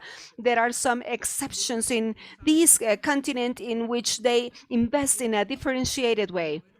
And I want to add that when you see the budgets, the schools, as I mentioned, do not handle a lot of resources. They just pay the salaries, they pay, that might be, they just pay for the utilities and water, electricity, but they don't have the funds for creating pedagogic improvement plans.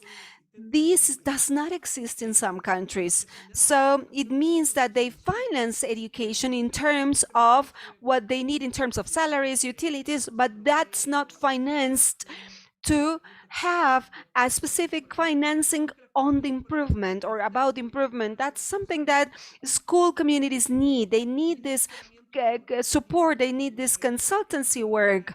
And sometimes it is provided by the state, but again, knowing, when you understand, when you read this with the countries, the supervisions are very, very low. Some weeks ago, I was with a community in the Amazon in Ecuador, where they showed me they had 3 pedagogic supervisors for 1,500 schools. So you understand that kind of support is very low, very limited. It doesn't mean the Ecuadorian state it does not care about this. They care about this, but the financing is not there. The capacities are not there. The institutional capacities are not there, in spite of the intention they have. So what I want to share with you is that we have to move these, or we have to push this with greater decision. And about what Paulo said, I agree that in these topics of assessment and evaluation, I think there has been a positive movement. If we see that in the last 20 or 25 years in Latin America, there is a growth in the creation of agencies of evaluation of the learning process with standardized tests and cumulative tests. They are not bad tests.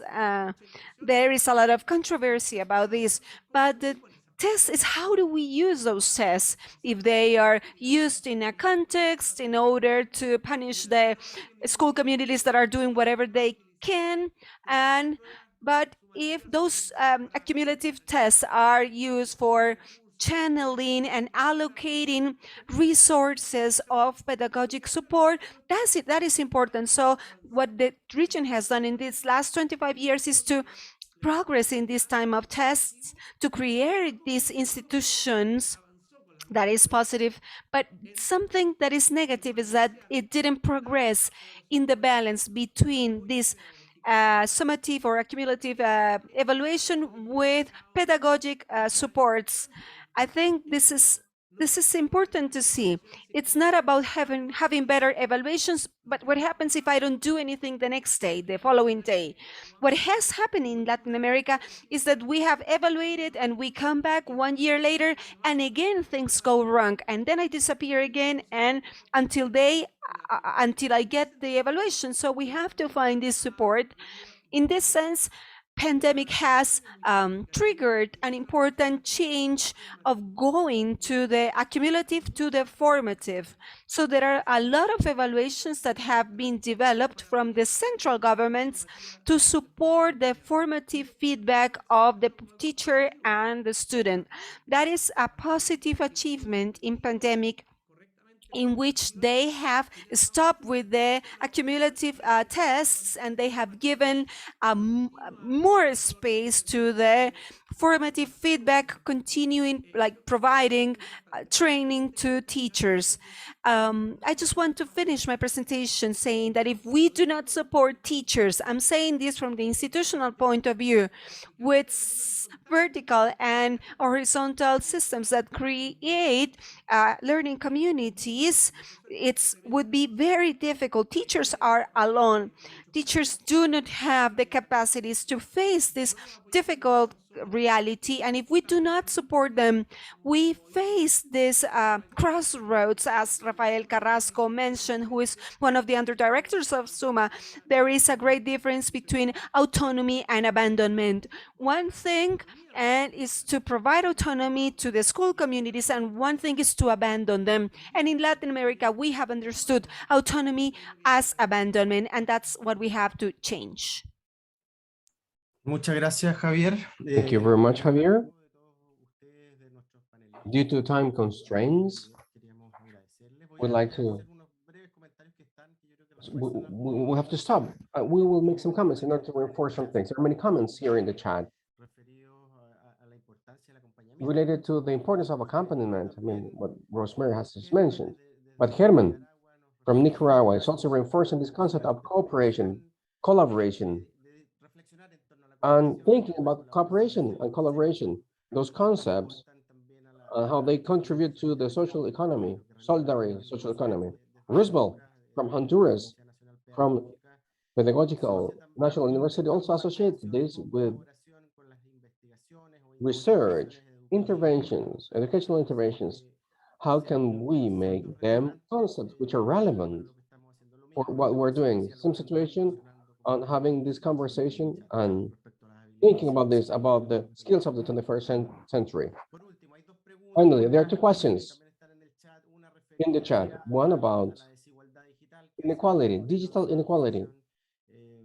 Mr. Moreno from World Vision has mentioned that the digital gaps and how companies, how there is an alliance with countries and the company. These type of questions will be addressed in the next panel. We'd have some representative from countries, from the Western Caribbean, Eastern Caribbean. And talking about culture, is culture of violence characterized in our region, which includes exclusion and poverty, has turned into an obstacle for the human development and the educational system. That is a good question, but it also invites us to reflect, to think. For tomorrow, we're going to have one of our presenters, speakers from KIX projects, from Claves, working on these issues on violence and gender violence as well. So just to sum up, I just want to thank you. And now I will give the floor to Soledad so we can continue with our next panel. Thank you very much, Paulo Santiago, Javier Gonzalez. See you next time. Thank you, Javier. Thank you, Raul. Thank you. Thank you. And as Raul was said, it is time to have a break, 5 minutes break before we continue with our second panel. Meanwhile, we want to thank once again all of the people who are present through Zoom and the social networks, and we invite you to follow the KIX LAC Hub and also the social networks of organizations participating in this conference today: Ministry of Education of the region, OCDE, Center for Universal Education,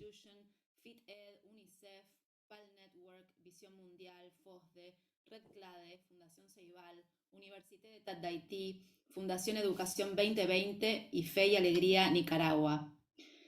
También queremos aprovechar. We also want to take the opportunity to invite you for our next event that will be the second KIX LAC Colloquium on Thursday, 22nd of June. We'll have researchers, interdisciplinary researchers, in order to share their works and researches about education in crisis time and emergency times in Central America and the Caribbean.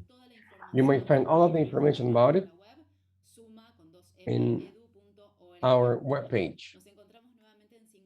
So we'll be back in 5 minutes. Thank you.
Bueno, ahora sí, damos inicio al segundo panel del día, experiencias nacionales, desafíos y fortalezas de los So programas we're de going to start the second panel of this OECS. session.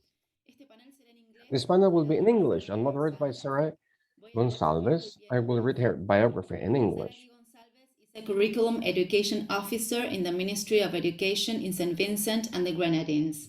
She's also a PhD candidate at the Graduate School of Education at the University of Pennsylvania in the United States. Her doctoral research investigates pro-vernacular education language policy and English language literacy development in St. Vincent and the Grenadines. Sarah Lee is also interested in research on indigenous language revitalization in the Caribbean, and she's an advocate for the introduction of the Garifuna language in Vincentian schools. She holds a master's degree in applied linguistics from the University of Southampton in the United Kingdom, where she completed studies as a Commonwealth scholar. Sarah Lee, welcome. Thank you, Soledad. Good afternoon, everyone. I would like to start by expressing my gratitude to the various teams that have been working extremely hard to make this conference possible. I'm very excited to see this level of collaboration across our region.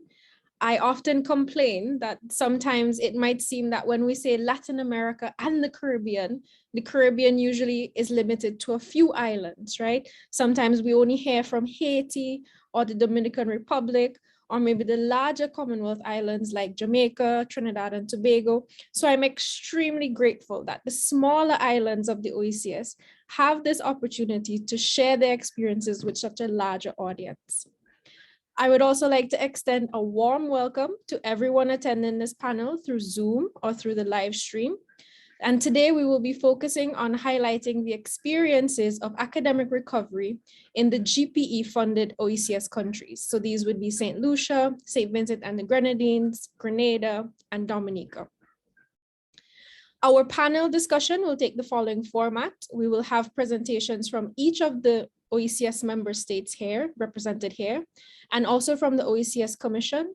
These presentations would be about 5-6 minutes each. And then we will have a 40-minute discussion session where I will pose questions to the panelists, and hopefully we can go a bit deeper into the experiences of each member state, but also of the OECS sub-region as a whole. So we hope that this will be a very rich learning experience for all of us, and I look forward to reading your comments and questions in the chat as well. So today we will have presentations, as I said, from our GPE-funded OECS member states. We'd also have a presentation from the Education Development Management Unit at the EDMU at the OECS. So our first presenter today will be Lisa Sarasing-Terrence, who is the Technical Specialist in Education within the EDMU. So Lisa is currently a Technical Specialist at the OECS. She has served as the Reading Specialist for the OECS USAID Early Learners Program, and then as Technical Specialist with the COVID-19 Education Response and Recovery Program. So Lisa, I invite you to give us your presentation. Welcome. Thank you very much, Sarah Lee, and good afternoon, good morning to all my colleagues from around the region, those on the panel with us and those who are joining from various parts of the world and using various modalities. Thank you so much. Thank you very much for inviting the OECS to share in its experiences and responses to the COVID pandemic. I will just provide a little context to make you understand how it is we as a region responded to our education system that was, like all others, severely impacted by COVID-19. But for the benefits of persons who may not know exactly where we're situated, because we don't take it for granted that our geography is very strong all around the world. Just to let you know that we are this archipelago of islands in the Eastern Caribbean. We have a membership of 11 countries, and we are part of an economic union, and we do receive the benefits of that union in terms of free movement of people and its goods. And in the education unit of the OECS Commission, our business is really trying to advance equity and inclusion. We are guided by our OECS education sector strategy. And this education strategy is what also guides our member states, the national strategies for our various ministries of education in the region. So we have a very important role in the education unit that we call the EDMU in really guiding education in the region. Okay, so I will just give you an overview of, as I said, how we actually how COVID impacted us, which I think is quite similar to the rest of the world. Of course, our schools were closed, creating major challenges with remote learning. You would have heard from previous presentations and even the reports that this was a major challenge because our education system was not did not have that hybrid approach yet. We were basically in a face-to-face modality. And when our schools closed, then we realized that the gap that we were already aware of had widened totally. And this whole issue of equity was clearly seen as our students at all levels could not continue their education because they were not properly furnished with the devices to promote that type of continued learning from the home. We also had to deal with the issue of our schools not being totally safe for the return in various ways. And of course, we had to respond to that, making sure that our schools were safe spaces, that there was adequate running water, there were hygiene supplies, that we were adhering to all the distances that were required by the World Health Organization. We also had to deal with the disruption in our social services, our social protection services for our children, and also the whole issue of the vaccine hesitancy among our parents, our caregivers. These are a few of the things that we had to struggle with and responded to almost immediately to make sure that learning was continued in a way that our students could continue to grow. Just moving on to the next slide. I want to share with you that at the EDMU, which is our education unit at the OECS Commission, we readily went into action in responding to the pandemic around March 2020. And through the generous support of our development partners, primarily the GPE, we developed a COVID-19 response and recovery project to support approximately 46,000 students in our region. That project was primarily pitched at our primary school level and through US $3 million for a period of about 2 years, I would say, from July 2020 to March 2022. There are a number of things that we were able to do to address the whole issue of the impact of COVID on our education sector in the region. Our project was designed according to a number of pillars. We understood that in our region, we needed to harmonize our policies to make sure that all our islands, although with their varying differences, were operating in a similar way. So for that reason, we developed certain guidance policies. We developed a policy to support the operations during the pandemic, the continuity of learning guidelines. We also developed a policy for the selection of learning management systems because, again, we did not want our member states, our countries to be doing things that were vastly different And but of course, because there are so many similarities also. So at the EDMU, we through this project, we ensured that our policies were harmonized, even through a very important program called the Academic Recovery Program, which you will be hearing more of when our individual countries speak about their national responses to COVID. Another very important pillar for us in our response to COVID was ensuring that we moved to what we call the distributed learning system. Okay, we knew that we could not continue in the same vein. Our students were no longer at school. They were learning from home, supported by their parents. So we had to bring the learning to them. Okay, and one of the things that we did through this special project in our response strategy was to ensure that resources reached our students through low-tech as well as high-tech devices. So at the very beginning of the pandemic, we made sure that our schools received packages so that the children could continue learning at home. And we also ensured that we provided them with the devices to facilitate that. So from that particular project that we call the COVID-19 Response and Recovery Project, over 11,000 devices were procured for our primary level students in our region.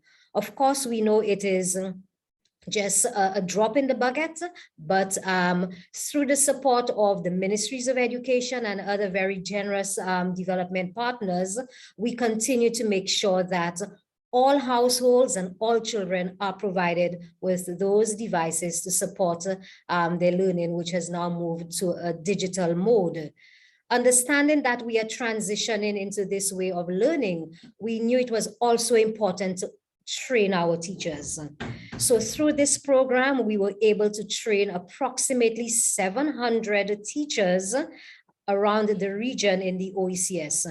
Not only did we train our primary level teachers, but we ensured that our teacher educators received the requisite training in distributed teaching and learning. And that was done through our Eastern Caribbean Joint Board of Teacher Education. Content development we knew was also important as we transitioned to a distributed system. So through a number of initiatives, we were able to develop content, and we continue to develop that content to ensure that that is accessible to our students, it's accessible to our teachers and their parents. Internet connectivity, of course, is an important factor in this whole move to distributed learning. So we have been working with our internet service providers. We have been connecting with other projects and agencies to see how we can ensure that our students in the region receive the connectivity that they needed to facilitate this new learning. Of course, there are challenges there because there is a cost to all of it, especially with our struggling economies in certain islands. But we continue to partner to make sure that as we move to that type of learning, our students have the requisite connection in their homes. Moving on to another pillar, which was also, or just to add on the distributed learning, we do have through the support of UNICEF and other development partners, developed a digital learning ecosystem. And just to give you a little idea of how through that system we are supporting the whole issue of transition into a distributed learning system, we have a number of repositories that are available to our teachers and our students in the OECS to support their learning. We have a global digital library, which provides over 6,000 books and games to support learning. We have an island platform that is being developed currently, where content is being matched to our curriculum. Our teachers are developing the skills in developing that content to be used and accessed on that platform. And as we speak, we are also working on a new initiative called the Digital Education Capacity Strengthening Initiative. We call it DESI. And that, of course, is supported by our development partners, UNICEF, USAID, the OECS, of course, our ministries of education. And this is a program, an initiative, I would say, again, that will ensure that all our teachers in the region have the requisite capacity to develop the type of content that will support the new learning that our students are moving into. Of course, we also have another platform called the Colibri, which again has a lot of resources that are accessible to our students. So we noticed that in the region, we did not only ensure that devices reach the homes of our students, but we also made sure that there was content available for learning and there was content available for instruction. Let us move on to another pillar, which we thought was very important in responding to the impact of COVID, the well-being of our students. And again, through our strategy, we ensured that our schools in our member states received the personal hygiene supplies to keep our students safe at the time that the ministries of education announced the return or partial return to school. We supplied our schools that needed water tanks for proper sanitation, for the washing of hands, to again adhere to the distancing that was recommended. We ensured that our schools had the single desk and chairs to adhere to the 3 or 6 feet distancing again that was recommended. Psychosocial support was one that you will hear mentioned by spoken about by our individual countries in terms of the support that we provided to our teachers and our students. So the well-being of our students through the provision of these hygiene supplies and the psychosocial support was an important component to our COVID-19 response and recovery strategy. Important again was promoting engagement. And by that, we looked at getting the right messages across to our various stakeholders. So it was really through a communication campaign that we call Empower that we reached, I would say, over 123,000 children with messages related to learning at home, messages related to health, well-being. And these messages came out through various forms, through videos, through our Yes I News initiative, and they were disseminated on our social media platform so that parents and caregivers and the children would continue their learning at home. So that was a very important and even a very successful part of our response to the COVID impact. Having said all of this, I think it's important to talk about the things that we have learned as we grappled with the pandemic. We have learned that data is critical to everything that we do. The absence of data is one of the things that we struggle with, and we understand that it has to be a priority for us as we make critical decisions about our education system. And I can tell you as a region, as an OECS, we have already started working on addressing the whole issue of the availability of data to inform the decisions that we make in our sector. We have learned also that the equity gap is an important one for us to really reduce on, and we continue to do so in many ways. We've learned that communication with all levels of stakeholders is also very important in the education of our students. Communication with our parents, communication with our principals at all levels. We understand that no group of stakeholders should be left out in the business of education. Stakeholder engagement, we've learned, is also key. And importantly, we have learned that we have to be very agile and we have to adapt our policies so that they can be responsive to that shock that came our way, as well as others that will be coming. So while as an education unit in the OECS, we have responded, we think, quite quickly to the situation. there are a number of things that we have learned, and we are already looking to see how we can address all of this moving forward. Our recovery continues both at a regional level and at a national level.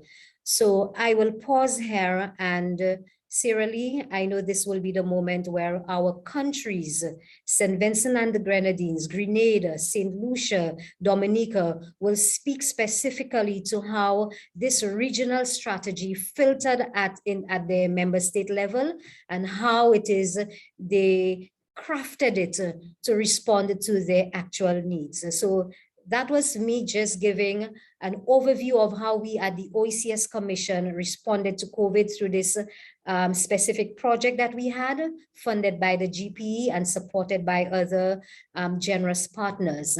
So I will pass the mic back on to you, Sierra, and let my other colleagues tell the rest of the world what their experience was like in responding to COVID. So thank you very much. And thank you for having us today. Thank you, Lisa. Thank you for such a comprehensive and wonderful presentation. It was very interesting to hear from the Commission's perspective about how we approached education recovery. Thank you for highlighting those pillars of the education response strategy, such as policy harmonization, distributed learning, and also for highlighting the importance of data and stakeholder engagement in developing and implementing successful responses and policies for our education systems. And of course, we can't forget the importance of collaboration, especially not just across the OECS, but also with those external development partners who are instrumental in ensuring that our initiatives are funded and that we can also have proper resources as well. So now we will turn to some national experiences, and we will start with St. Lucia. So our presenter will be Dawson Ragunanan from St. Lucia. Dawson started his career as an educational field officer. He started as a teacher, in mathematics, science, biology, and information technology. He then pursued a bachelor's degree in testing, measurement, and evaluation from our very own University of the West Indies. And he has also completed a master's degree in educational leadership. Currently, he is the Deputy Chief Education Officer for Instruction in St. Lucia. And he also works as the developing country partner focal point for the GPE. So thank you, Dawson, and I invite you to share your presentation with us.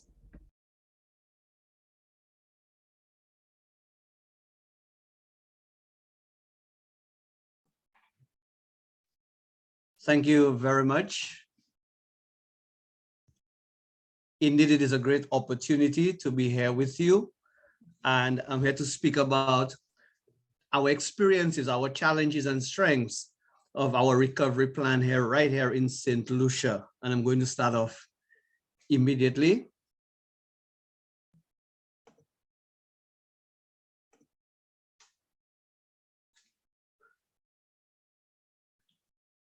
All right, so again, COVID-19 impacted our country of St. Lucia. And I just wanted to show you the reality. Schools were closed. And when we calculated it, it was about 8 months that we had lost when it comes to the instruction where our students should have been at school, but then they were at home during those times. And so the pandemic hit, and so the impact of it was seen.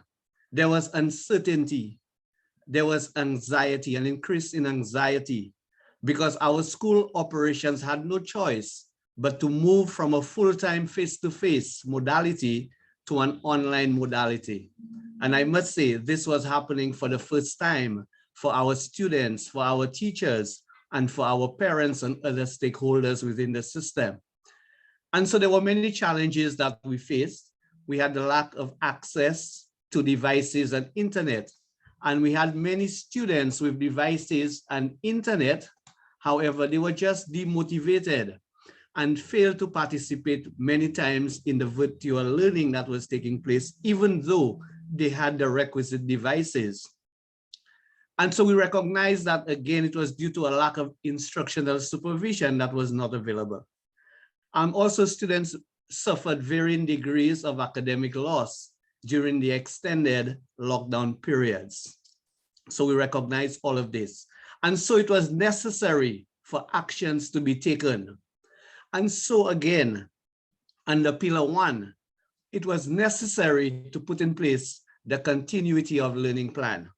This was refined in country with stakeholder input from the Ministry of Health, our teachers' unions, our principals' associations, all coming together through a collaborative effort to quickly put together and to refine our continuity of learning plan.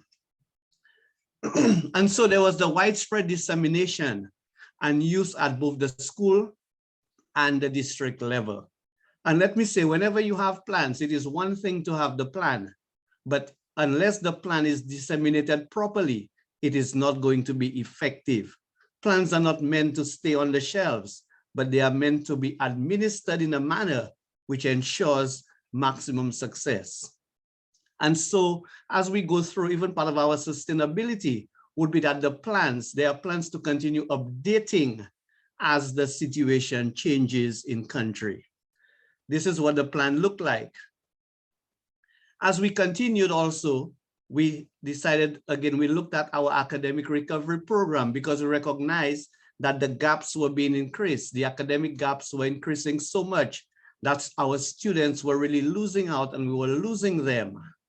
And so there were plans to continue with the diagnostic testing in schools, which is what was so important for us because it would have been based, all of our activities, all of our interventions would have been based on what we got from the results because we wanted the decisions to be data-driven decisions.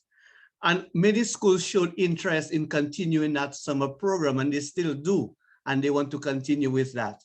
And so also we sought to align what was happening there with the relevant elements of a program called Let's RIP, which is for CARICOM that is being done, and we would like to continue with it. And so we decided to look at it from that perspective. I look at the mitigation measures for the academic recovery, and all of these were interventions. And even now, as we continue, we're looking at after-school programs, remedial or multi-grade classes, specialized teaching.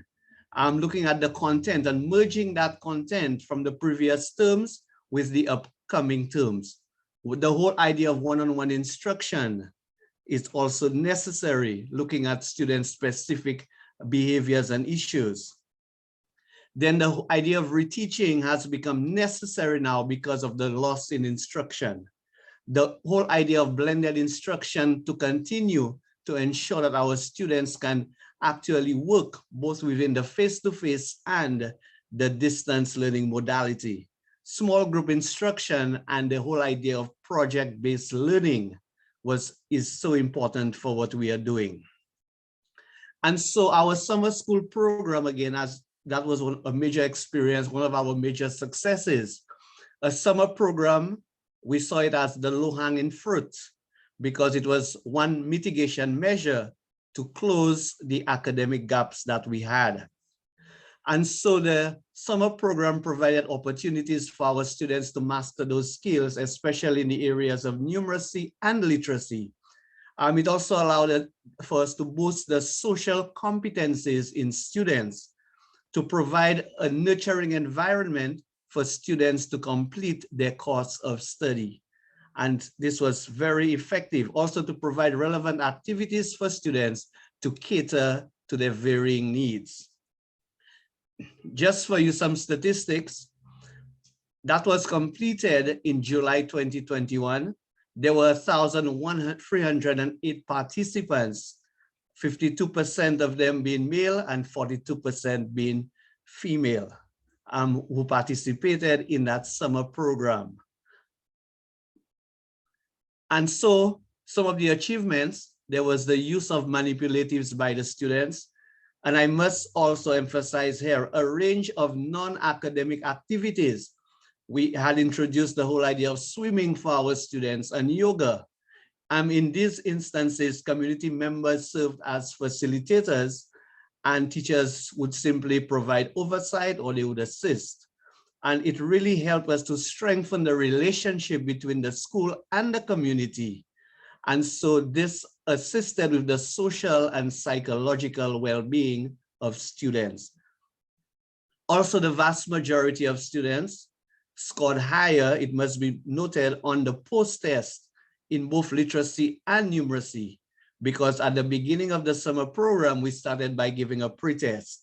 We had the intervention where the students actually did the programs, the learning, the activities, and at the end, a post-test was given. And so there was indication that our students had improved and learning had taken place. So our lessons that we learned is that academic recovery is ongoing and it's all encompassing. Psychosocial support is critical and necessary. Also, it is not enough to simply institute programs that target the vulnerable, but some also need assistance to access those programs for various reasons. It is one thing to have those programs, but it is necessary for us to ensure that persons can access them in a manner where it ensures the success of individuals. Also, resources are also very important, and inadequate resources would hamper the progress. Our other pillar looked at the devices for the teachers and the students. Again, this is part of the country's, St. Lucia's national priority, that of ICT integration. And so it is aligned with it. Also, a champion was selected at the school level, an ICT champion at the school level, and technicians were also placed at the district level to provide technical support.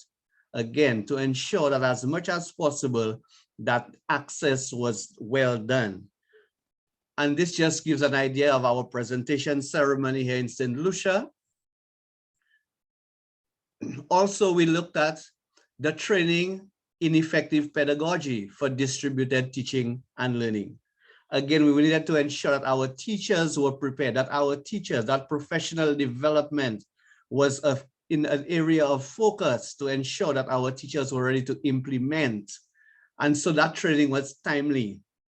It must be noted that what we did was to develop a cadre of teachers, and those teachers now would serve as leaders, mentors, and future trainers, again, as part of the sustainability plan for St. Lucia. And so it aligns to the Ministry of Education's plan to mainstream distributed instruction even beyond the crisis period. So it is something that we want to continue with. Then the personal hygiene supplies, again, to maintain the sanitation protocols at the schools and the community level. We had hygiene kits being given, they can be refilled, and so that we can extend the use of it to ensure that as much as possible, our students continue to benefit from it. And again, looking at a healthy society, healthy schools, this was our plan. And again, we want to ensure as much as possible. Under pillar 3, looking at the whole idea of water sanitation, again, this was important in helping schools to get closer to the desired water storage capacity. Especially when we had water shortages and so on, our schools would continue, our children would have access to it. There is also need, I must say, for additional storage at many of our schools up to this point, but we have come a long way because we're trying to. This is just an example showing what water tanks they've been done, students actually showing appreciation for that. Then the whole idea of our single desk and chairs, it assisted with the enforcement of the social distancing protocols. It helped to combat the furniture shortage that, again, we are suffering from up to this point. There are schools that would really like to go back and they want their operations to resume, but because of furniture, there are still issues with it. And so the acquisition of additional furniture still remains a top priority because we would like all of our students to be in. Okay, this just shows another example. And so our successes, in excess of 1,000 students benefited academically. Student engagement focus on psychomotor and affective domains and not just the academics. Resources such as internet connectivity, devices, furniture, They continue to help with the recovery, but the demand is still overwhelming. Partnerships with the OECS Commission, again, through the Global Partnership for Education, again, positively impacted students' learning and well-being.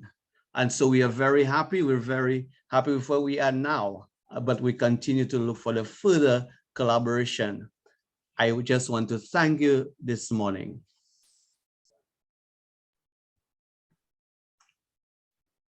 Thank you very much, Dawson. Thank you for sharing the experience of St. Lucia with us and for reminding us that plans need to be more than just well-drafted documents that sit on a shelf or in an online repository, but we really need to focus more on implementing these plans and also fine-tuning them as we go along. And I really enjoyed the photos that you included. It was so lovely to see everybody working together and to see the students as well. So thank you very much for that. So now we will move to our next presenter, Astra Mackenzie. So Astra is Grenada's National Coordinator of the OECS Pearl Program, and she also served as Grenada's National Coordinator for the GPE COVID-19 Recovery and Response Project.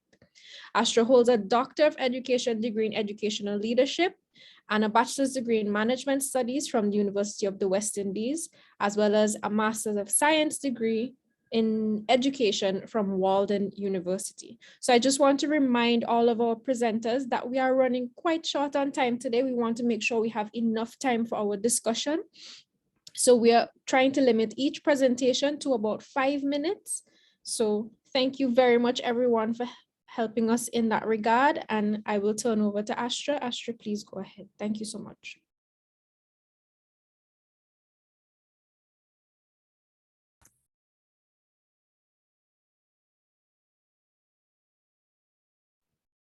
I'm sorry, Astra, I think you might be on mute. Okay, thank you. Thank you so much, Sarah Lee, and good afternoon, everyone. Thank you so much for this opportunity to share Grenada's experiences with regard to its response and recovery programs. I note your caution to make sure that this is as brief as possible, but I want to highlight our priorities when it came to our recovery plan. And we paid attention to the continuity of learning, the psychosocial support for teachers and the students. Of course, there was a transition to distributed learning. We paid attention to the academic recovery plan, and we also had the water, sanitation, and hygiene component as well. Now, with regard to the continuity of learning, it really was a priority for us to ensure that we created the conditions for learning to continue. And as such, the Ministry of Education prioritized instruction for students. Now, we worked closely with school leaders to support students with home-based learning. We ramped up the finalization of the ministry's learning support platform, which we call MSTAR. And we focused a lot on communications as well. So we had the development and the production of a national remote learning guidelines video. We had video tutorials for teachers and students. We also had other instructional videos. We had things like Spice Signs and Spice Math, and the hosting of a learning support program on TV. In advancing the continuity of learning, of course, we also had a significant collaboration with our school leaders to develop a strategy for returning of students to face-to-face. So we actually had the phasing in, and we collaborated with school leaders to make that happen. And we had the development of guidelines and protocols for the safe reopening of schools. With regard to our psychosocial support, sorry about that. We provided virtual counseling services. We had debriefing sessions for teachers and students. We did have a significant emphasis on debriefing for students and for teachers, in fact, because we had some collaboration between ourselves and UNICEF to provide some debriefing sessions for teachers.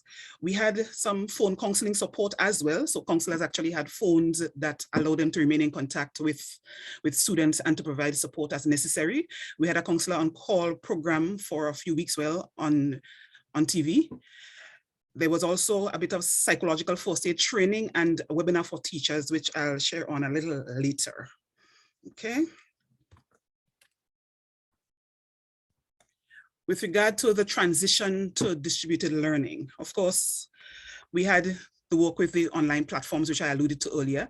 We had the procurement of the devices, and that's devices for officers, teachers, and students. And that was a big piece for the government of Grenada.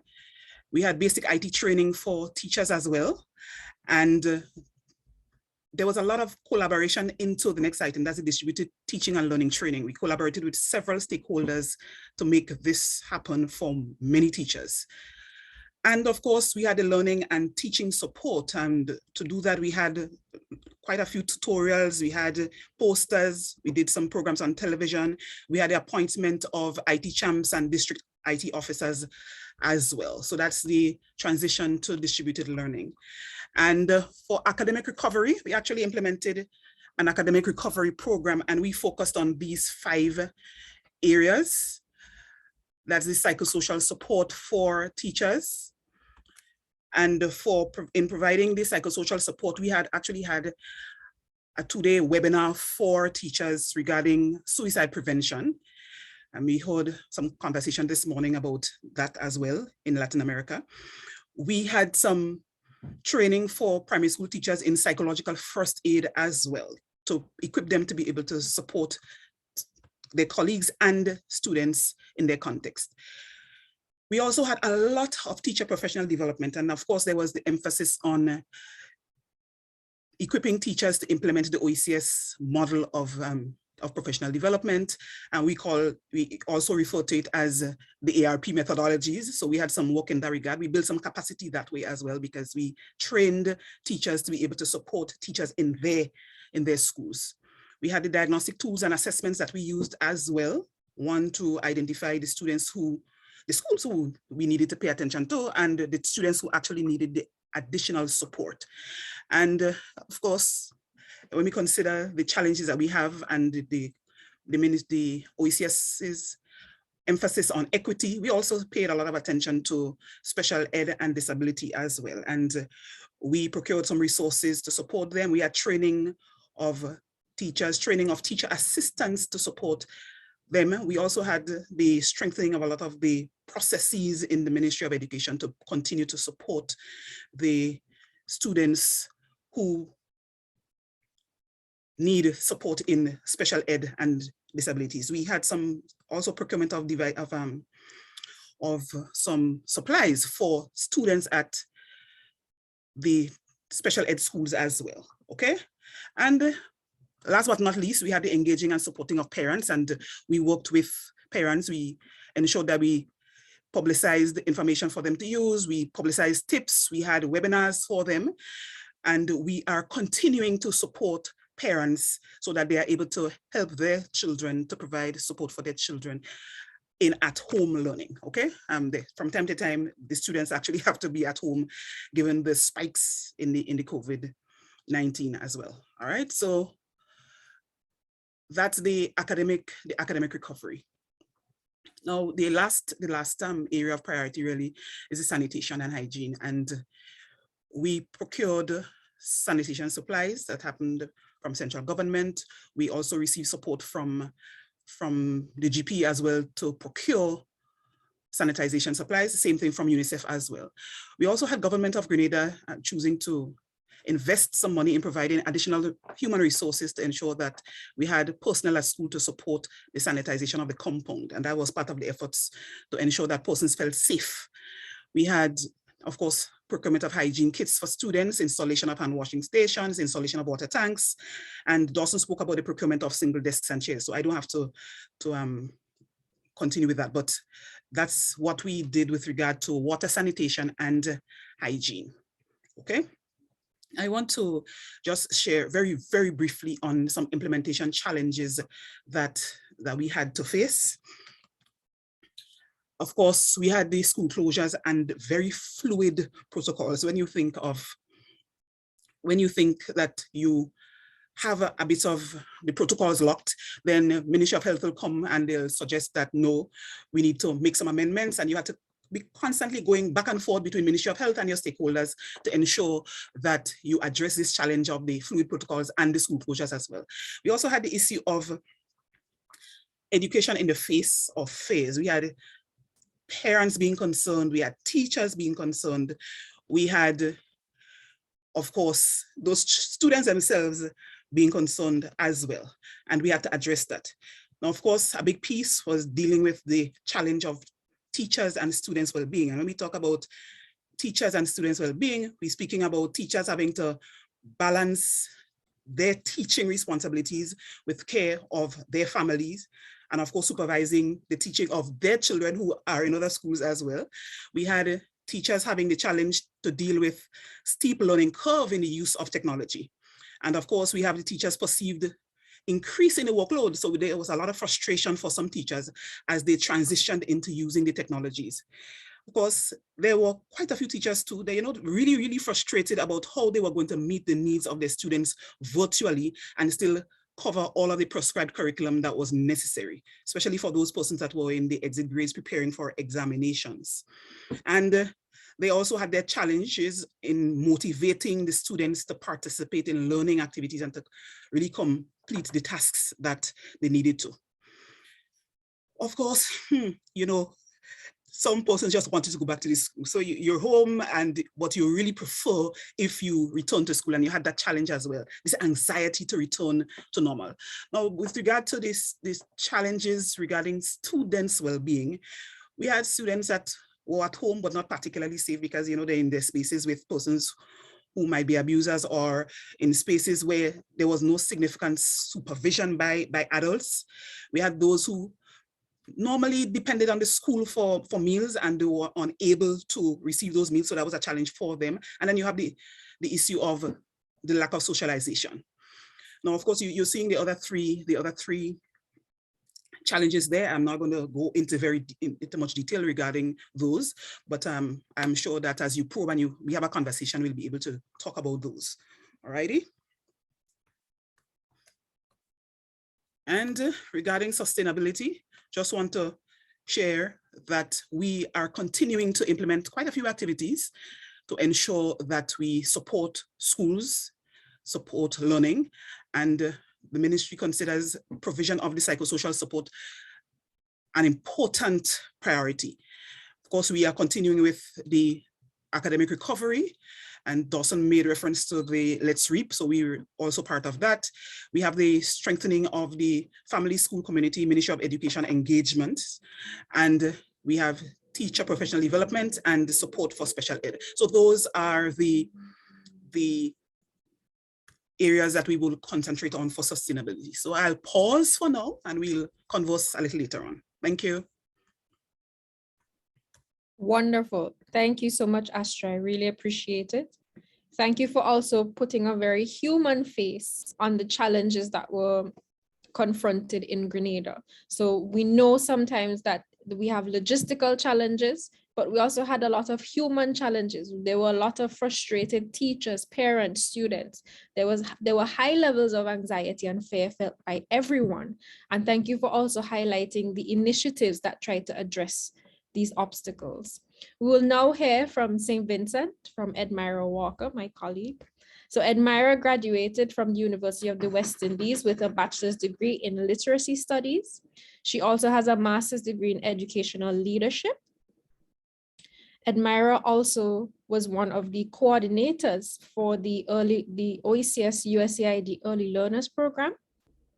And she worked as the focal point for the OECS Academic Recovery Program, where she and the team worked to remediate students whose formal learning was disrupted due to COVID-19, but also the eruption of the La Soufrière volcano that we had last year in St. Vincent in April. So Edmira, I would like to invite you to share your presentation with us. Thank you.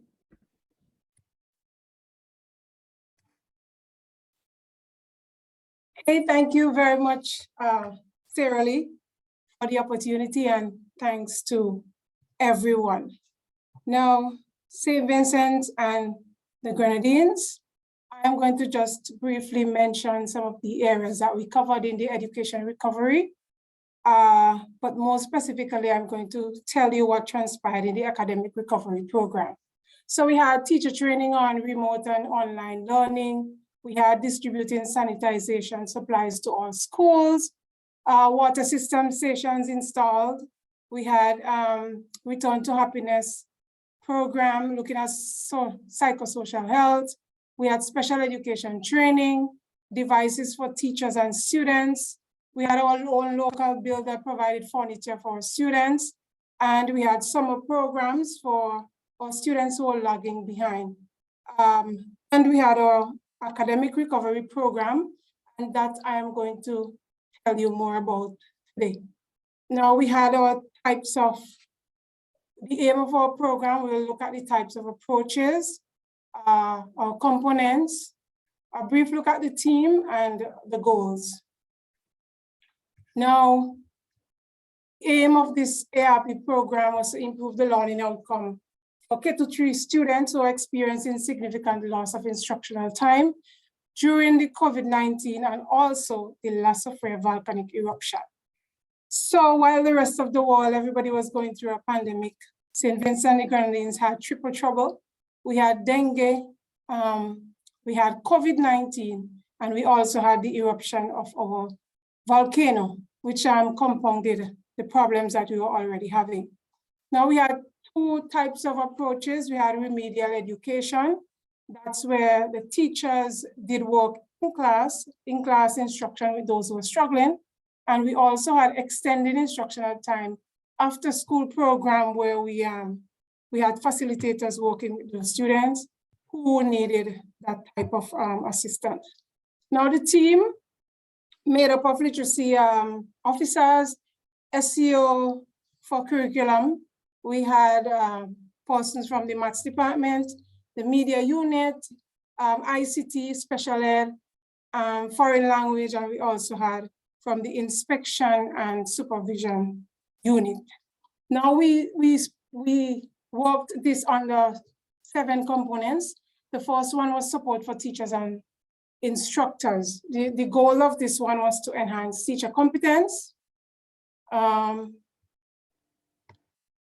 online remote instruction and diagnostic testing. So for this, we had training of all our K-3 teachers in how to do diagnostic testing. We have teachers who would have done this several times before and who needed refresher. And we also had new teachers who needed this type of training. We train teachers in gamification because our strategy really, what we were looking at was learning through play. And we would recognize students having gone through pandemic, dengue, and now volcanic eruption. They really needed some sort of, play, fun in their life. So we started to do learning through play. At the same time, they're learning while they're having fun. So teachers were training gamification in literacy and numeracy using apps and support.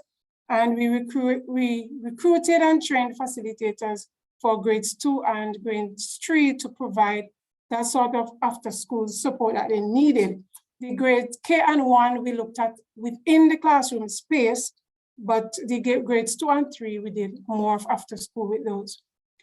These are pictures from the training that we had. So we did diagnostic assessment. We conducted that. Was to strengthen referral and diagnostic procedures in kindergarten to grade 3. And the results from this we used to do the intervention and to know who are the students that needed targeting. Components 3, the special needs and disability. This was to strengthen the SPED assessment and referral procedures. We have not done this yet because we did not receive all the resources at the time, but we are hoping to train teachers in the use of SPED resources. For example, you see here, this is a Braille machine where we are going to have training with the resources that the teachers will need to know how to use them. All right. Resource component 4, resource library. We looked at to review and update the Open Education Resource Library and curriculum alignment. So we had our website being active. We use apps from the Open Education Resources and collaborated with Curious Learning initiative where students downloaded a number of games and activities on their devices from both literacy and numeracy, and also we procured additional resources. Component 5, we looked at parental engagement. This was to improve parental involvement to ensure continuity of learning for the children by providing guidance. Well, because there was COVID, social distancing, we had volcanic eruption, we had the school space being used for shelters and all of that.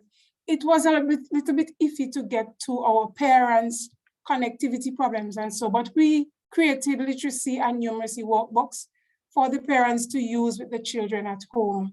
And these workbooks consist of areas or topics that were poorly done in the diagnostic assessment.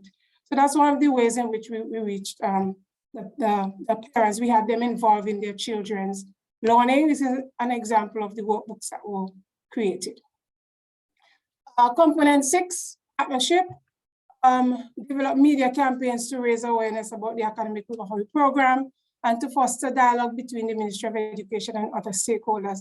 Here we had several meetings with working groups of other initiatives with similar objective as the ARP. For example, we had UNESCO partnership with UNICEF, the OECS Education Pause, we had Curious Learning, Let's Reap, we had our own Ministry of Education doing the ICT department doing gamification with our teachers. So all of us had the same objective. So we more or less come together and have meetings to see where we can collaborate.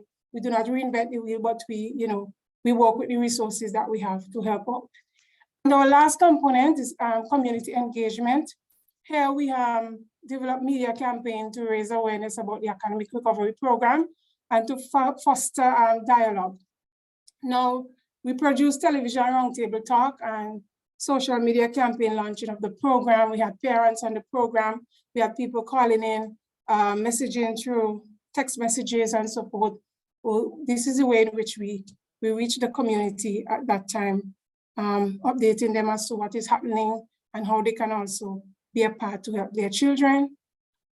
We had some major challenges in implementing, as you would know, most of the other countries have similar problems as well. We had distributed or continued disruptions, School started late. It was scheduled for September, and then we went to October. We had school shifting from face-to-face to online, then to blended, and then we had to negotiate with COVID cases. It was really a stressful time for all parties involved. We had a staggered school system. Some of the classes went in sometimes, some did another time. So, that was kind of difficult, but we worked through that.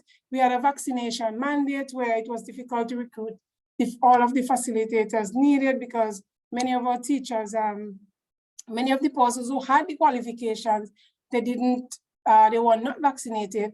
And those who were vaccinated didn't have the qualification that was needed. So that was a kind of bit of a toss-up for us.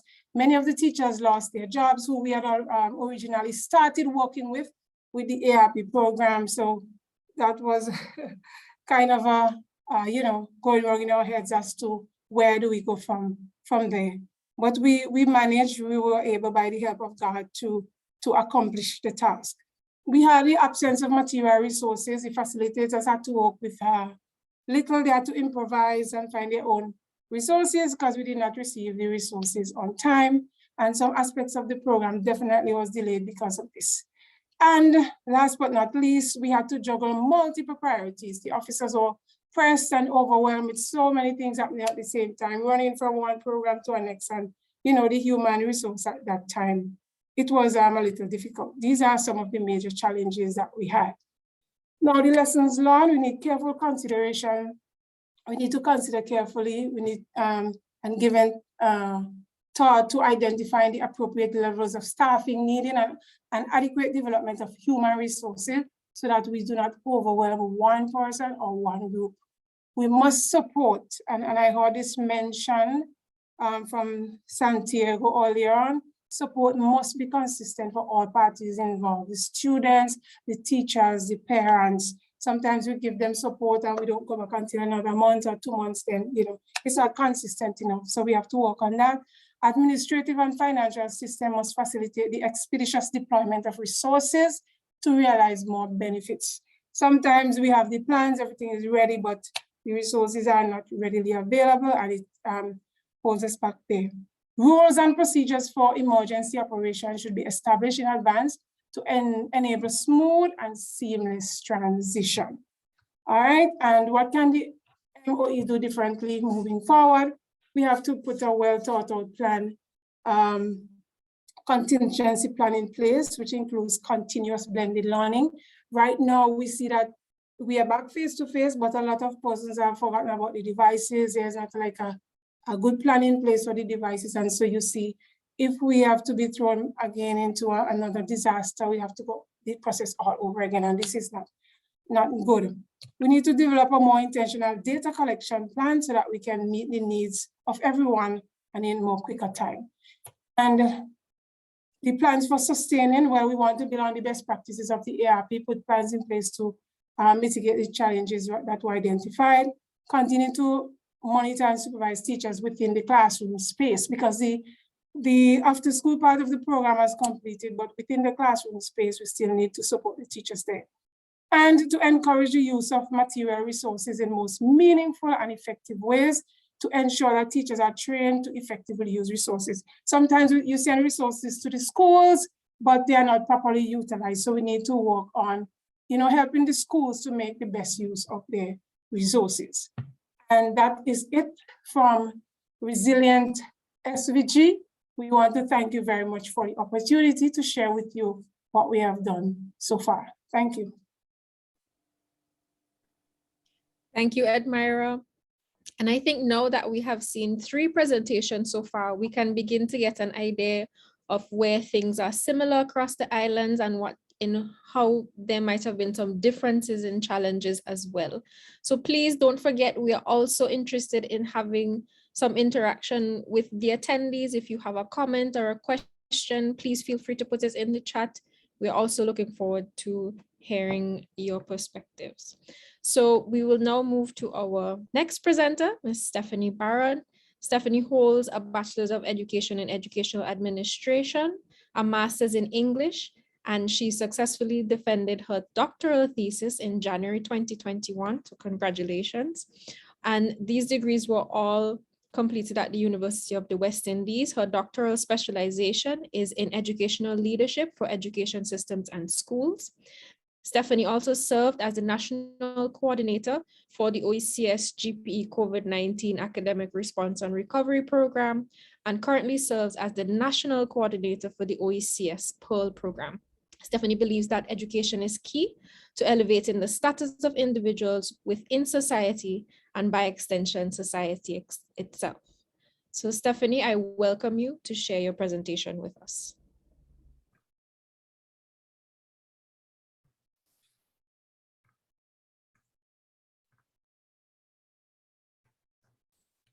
Good afternoon, and it's a pleasure to be here. It's a privilege to be able to present.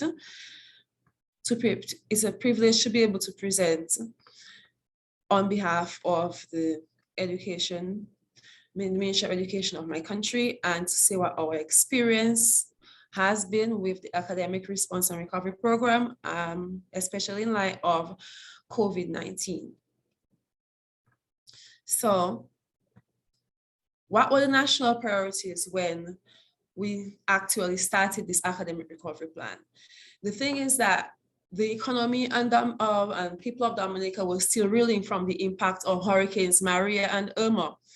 And to have been hit by the COVID-19 crisis, we had a sudden stop in tourism, which contributed 46.3% of our total GDP and accounts for 42.9% of our total employment. And this means that the COVID-19 had a serious impact on jobs and livelihoods in the Caribbean, in the nature island of Dominica. We had reduced incomes, and there was a 59% reported increase in food prices. And the fact is that the phenomenon of increasing food prices and job losses, this did not augur well for our country. Although in true resilient Dominican style, we looked at what it is that we could do to mitigate learning loss and stuff like that. So our national priorities were we need to know where were our students, and not where were they in terms of their physical location necessarily, although that is important, but how able were they to access education in the way that we would have to do it, which would have been in the virtual manner. We had to figure out this is where we are now, and eventually COVID-19 is going to phase out. What do we do post-COVID-19? We also had to figure out a way or ways, methods of providing learning spaces for our students that they were safe, where they had adequate teacher support, where they were socially distanced. But all of this we had to do as an education ministry, whilst we adhered to the guidelines that were provided through the Ministry of Health.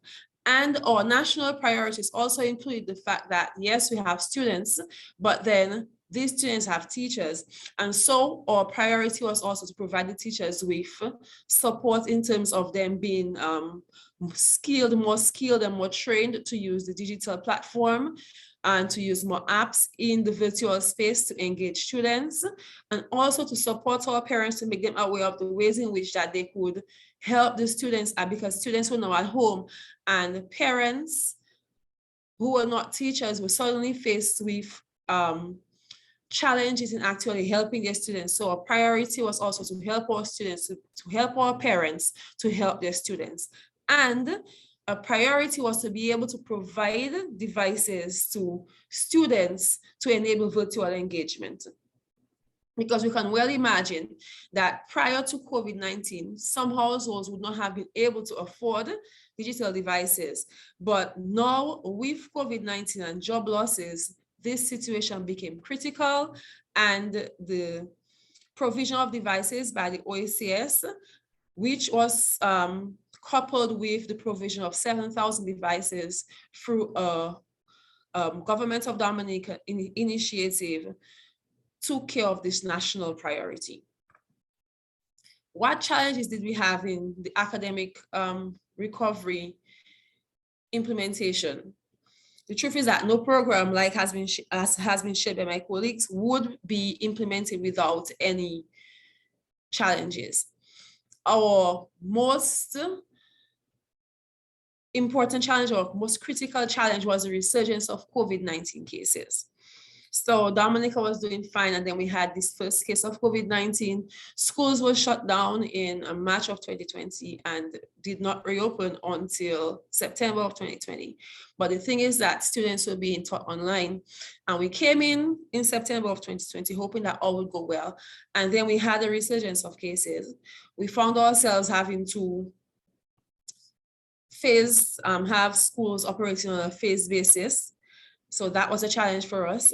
We also faced the fact that we had lacked internet connection in various areas of the island, particularly in the eastern section where we have the Kalinago territory. And this for us was a problem because we have quite a significant population of students living in that particular area. We faced the challenge of delays in procurement of needed resources. For instance, the devices that were procured through the OECS due to the COVID-19 resurgence all over the world, we had delays in shipment, which caused the devices to get to us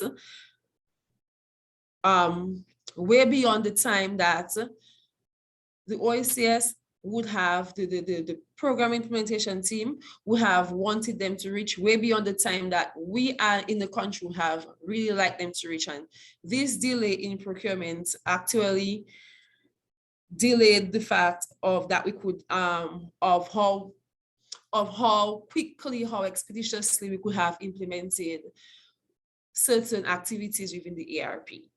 And priorities of the focal points did not coincide with that of the academic recovery program. The truth is that we have very few officers within the Ministry of Education who were within the School Operations Division, the planning units, we have limited human resource.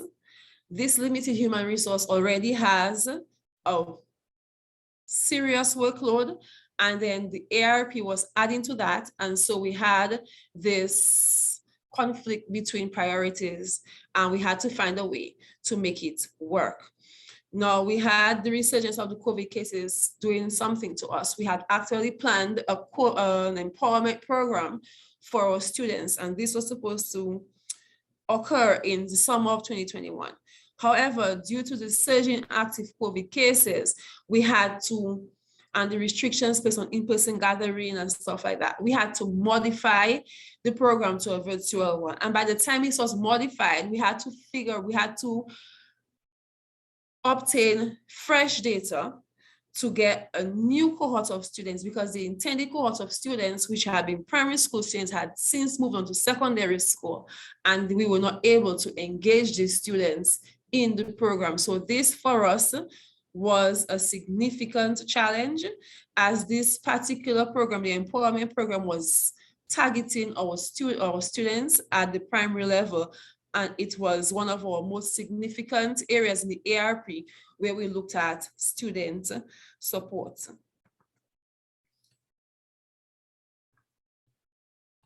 Our pathway for sustainability of the ARP, we intend to build on the gains of it using the CDB, the Let's Reap program of the CDB. We will continue the teacher professional development. We have been provided with the handbook, the ARP handbook, that we use in the TPD sessions.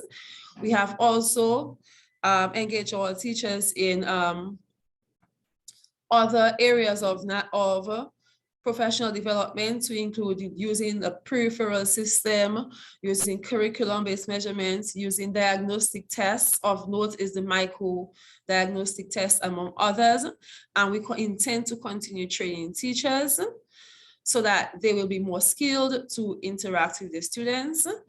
We will continue to provide online support for students and for schools as they engage students using the online platforms, because as has been mentioned before, we are aware that we cannot go back to being totally dependent on being in the classroom. We have to always plan for the contingency that there might just be another emergency, because from 2020, it has been COVID-19, but who is to say that we might not face another hurricane or another storm or a volcano, as we in the OECS know all too well. These natural disasters really pose a threat to us.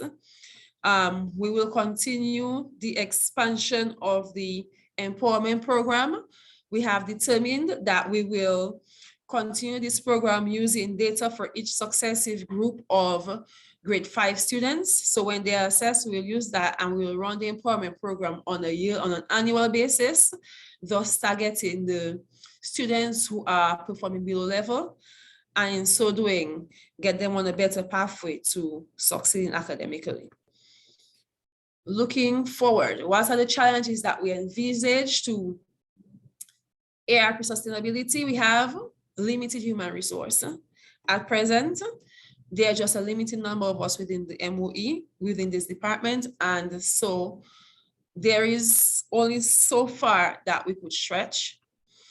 We have limited funds for procurement of relevant resources. So yes, we want to go ahead and have students be having access to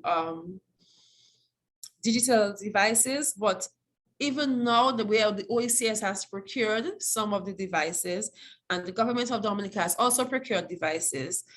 We have distributed those to students, but we are seeing a number of them coming back to us with defective screens or other sorts of defects. And the question is, how can we as a country replace those devices or get them fixed so as students have them to use for educational purposes? So we have this challenge of funding. We have high unemployment levels. As a matter of fact, the UN reported unemployment levels in excess of 25% for Dominica from 2020. So the question is, with the limited spending power, how do we support families to support their children to obtain education. And last but not least, we have the possibility of occurrence of natural disasters and the subsequent effects. Like I said earlier, we know all too well the effects that a hurricane could have, that a storm, a flood, landslides could have. And how do we continue the ARP with those occurrences?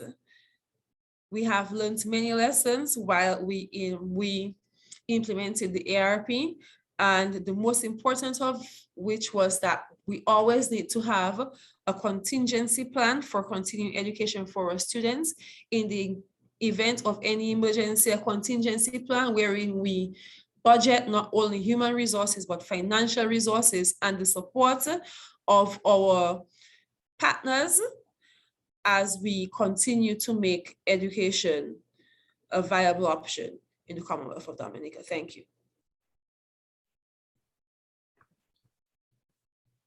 Thank you very much, Stephanie. That was very informative.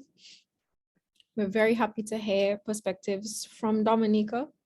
So we will have a very brief discussion session.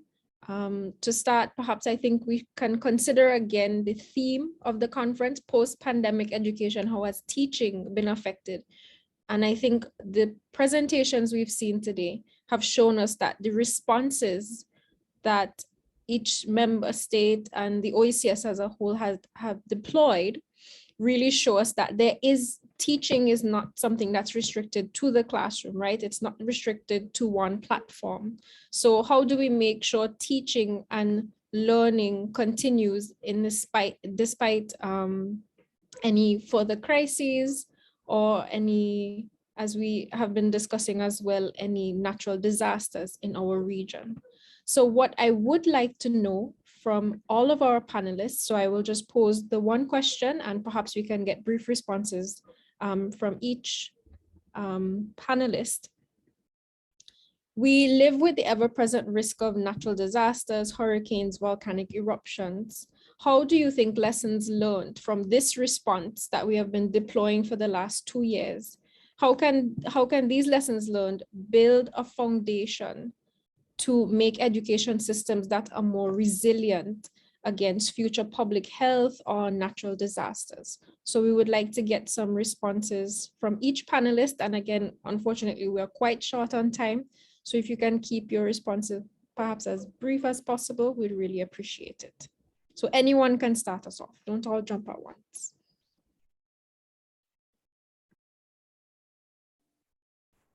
Okay, I would start.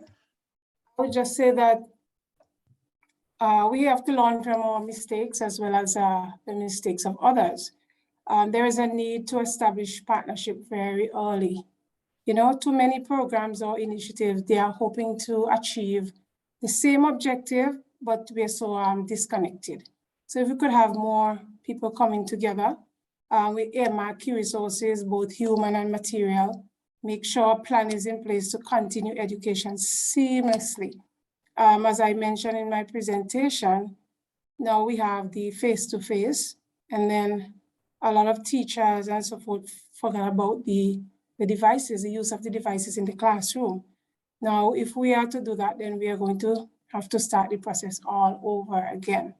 You know, we are living in disaster-prone areas, as you said, and surprised, I won't say we don't have a plan, but there needs to be a more concrete, a more solid plan as to how we can move seamlessly from one to the other. Thank you. Thank you. Anyone else can jump in?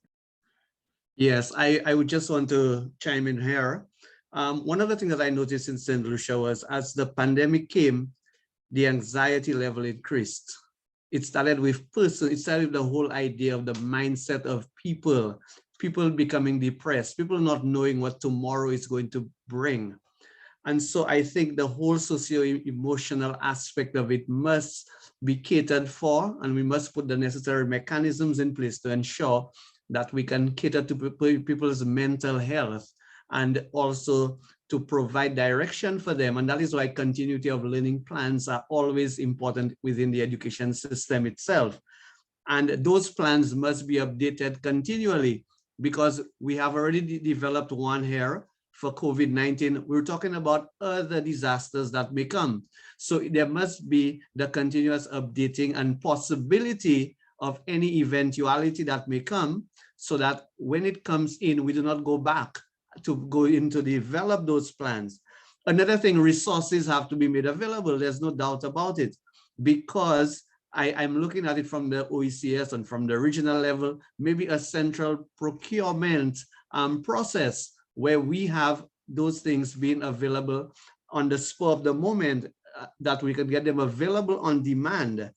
Another thing for our school system, learning definitely has to take the hybrid approach in terms of what our students are doing. Another thing, the leadership must be strengthened. Leadership within our various islands must be strengthened, and to ensure that there is appropriate monitoring and evaluation throughout, and also to record and to keep records of those things. And so we have to learn from the experiences that we have gone through, so that as we go down the line, we are not going to be experiencing the same thing, because we would have been putting in place mechanisms. Preventative maintenance is what we are going to use now to ensure that we are successful. The technology infrastructure, another one, it must be made available and it must be managed effectively. I've always been a strong advocate of that. We have to maintain it and to manage it properly, so that at the end of the day, everybody has access in terms of what we are doing. So for me, these are just a few of them, and I think that, you know, we can begin looking at it from that perspective. Thank you. Early, I'm chiming here a little bit. I want to mention though that I think one of the strengths of the COVID-19 Accelerated Response and Recovery Project is that it built the capacity of the member states to deliver education in response to any emergency, really. We did have some training very early to build that kind of capacity. And I think that the development of continuity of learning guidelines and the training in the resurgence contingency planning workshops actually required us as member states to begin doing the contingency planning. It's a work in progress, really, and it's something that we continue to work at, but it's something that we need to give careful consideration to. It's something that's important. Of course, there's a leveraging of all those partnerships that we built. We built several partnerships during our response, and I think that's another way that we can prepare for any eventuality. We can always leverage those. And Dawson spoke at length about the technology, so I won't have to go further to talk about that, but yes, there's leveraging the educational technologies that we have in the member states. Thank you. Thank you very much. I'm not sure if Stephanie just let me know that she dropped out a bit there with her connection, but Stephanie, I'm not sure if there was anything else that you wanted to add. Going forward, what do you think Dominica needs to do or should do, or perhaps just us as the OECS region, to ensure that whatever comes in the future, that we have a responsive and a very resilient education system?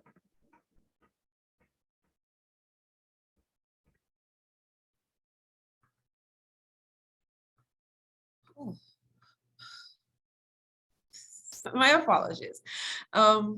I don't really have anything to add. I'm just, like I said in my presentation, we really need a contingency plan. And I think the ARP opened our eyes, and the training that we received opened our eyes to the fact that we need contingency plans, resilient ones that can actually work in any emergency, because COVID-19 today, we don't know why it's going to be a couple months from now or a couple of years from now. But the point is that education has to continue regardless of the emergency. Thank you very much. And before we close out the panel, I just wanted to share a comment from the chat. So we had a contribution: education administrators, ministers of education across the region must be commended for the management of education during the pandemic. I wholeheartedly agree. We are proud of everyone. And they also go on to ask some questions. Perhaps we can just think about these as we close out for today. In the future, how can we support teachers? How can we do more to support teachers? How can we sustain technological innovations? And we have one more comment that said we must learn from our good and our bad experiences, and we must focus on building resiliency. And we must also focus on this for our teachers, especially. So we have come to the end of our panel. I know we wish we had so much more time to explore the breadth and depth of the expertise of our OECS representatives today. I hope everyone enjoyed this exchange of ideas and experiences as much as I have. We highlighted challenges faced not only at the national level, but across the OECS sub-region, and we're able to compare these with some of the previous presentations from this morning. Our discussion has not only been focused on negatives, it's always a point of pride for me as someone from the region that we emphasize our resilience no matter what's going on. So we also looked at opportunities available to improve learning outcomes and student support and student well-being. So I sincerely hope that this session will prompt some reflection and perhaps be a catalyst for further exchanges of this kind, and also for more collaboration going forward on how we can build a more responsive and resilient education system across the Latin America and Caribbean region. So I thank you all for your participation. I thank you for those who contributed in the chat, and I will hand the floor back to Soledad. Thank you, Sarah Lee. Thank you all for your presentations. Hemos llegado al final del día 1 de nuestra segunda conferencia. We have reached the end of day 1 in our conference, Education in Post-Pandemic Times, how the teacher's job has been affected, how to assure the learning, the integral learning processes. Tomorrow we will continue with the second part of this conference from 10 a.m. Eastern Time. To close the session, we are going to invite Cesara Simon. She is the Program Director of Education Development. Technical specialists in education, and is responsible for facilitating and mobilizing technical and financial resources to support education development across 11 member countries of the OECS. She's an educator with 30 years of experience in the field of education. She holds a Bachelor of Science degree with distinctions in elementary education, with an additional certification in early childhood education, a Master's in Education with distinctions, and a specialization in secondary education from Cameron University, Oklahoma, United States. Cicera, welcome. Good afternoon, and thank you. I have the difficult task this afternoon of bringing this engaging webinar to a close. Let me first start off by acknowledging the contributions of our partners from SUMMA and the KIX team. Your continued support has been is very much appreciative, and I must say very consistent. So on behalf of the OECS Commission and our member states, thank you to our colleagues from SUMMA and KIX. To our esteemed moderator, Ms. Sarah Lee Gonzalez, and of course, our panelists at both the Commission, Mrs. Sajid Singh, the various focal points, Mr. Raghunanan, Mrs.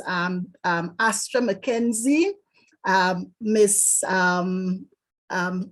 from Dominica, her name just Stephanie. Thank you so much. And of course, our colleague from ELP and all other programs, Miss Admira Walker. Thank you so very much, colleagues, for your feedback and your perspectives at both the regional and national level on the region's efforts in really mitigating the impact of COVID, and in particular, zooming in on the academic recovery program. Rest assured, colleagues, that the insights you have provided here and the lessons learned will definitely help to inform future programs, and of course we will seek to address some of those immediately. There are some very valued contributions there from member states, and certainly as an OECS Commission, as we continue to serve you, we must take these on board. So thanks again. To all of our other partners and colleagues who have invested time, effort, and of course resources to make this webinar possible, and of course, our support, your support in responding to the impact of COVID. Thanks for your continued technical and financial support, advice, contributions, and engagement, most importantly. The OECS Commission's response and recovery strategy really foregrounds the need for partnerships and in implementing relevant educational interventions. As it is right now, the Commission, we have really expanded our partnerships in that we have brought on board several new partners that have really been with us, some from years before, but in recent times, additional partners have come on board. And in particular, we are pleased with colleagues such as those, of course, from SUMMA and KIX, who have really been engaged with us in meeting our mandate. Some of the major themes from today's discussions and presentations are really observations that I have taken note of, and I'm certain this group in here also you have taken note of. But as we seek to close, I think it's important that we highlight some of them. One, that educating during COVID-19 has really heightened existing equity problems. That's a reality, and there is need for us, and it has also posed new problems. That the digital divide, it's really one that we knew of, but it became more obvious. And now that we tried providing educational services, both at the school, at home, or even through our community programs. The contributions today highlighted that transforming education is critical, and there is need for us to rethink, for us to reshape, for us to re-engage and to reinvent education. Also, the need for us to improve access to quality data for better decision-making. And certainly, the contributions today highlighted that priority must be given to assessing and diagnosing learning losses and the provision of much needed psychosocial support. At the heart of it is that of contingency planning for any future eventualities. So as an OECS Commission, we are convinced that the gains from this COVID response, this experience, has provided us with a stepping stone towards really achieving or realizing our vision, and that of ensuring the success of every child. So in closing, I'd like to leave us with just these few words, and I trust that all of you and you did get a better picture or appreciation on the work that is being done at the country level and also at the regional level in responding to this crisis as a result of COVID. And we look forward to your participation at other events. I thank everyone. And again, thanks to our colleagues from SUMMA, OECS Commission, and member states for making today's engaging webinar a very successful one. Thank you. Thank you, Cicera. Gracias a todas y todos por acompañarnos hoy. Thank you so much for being here with us today.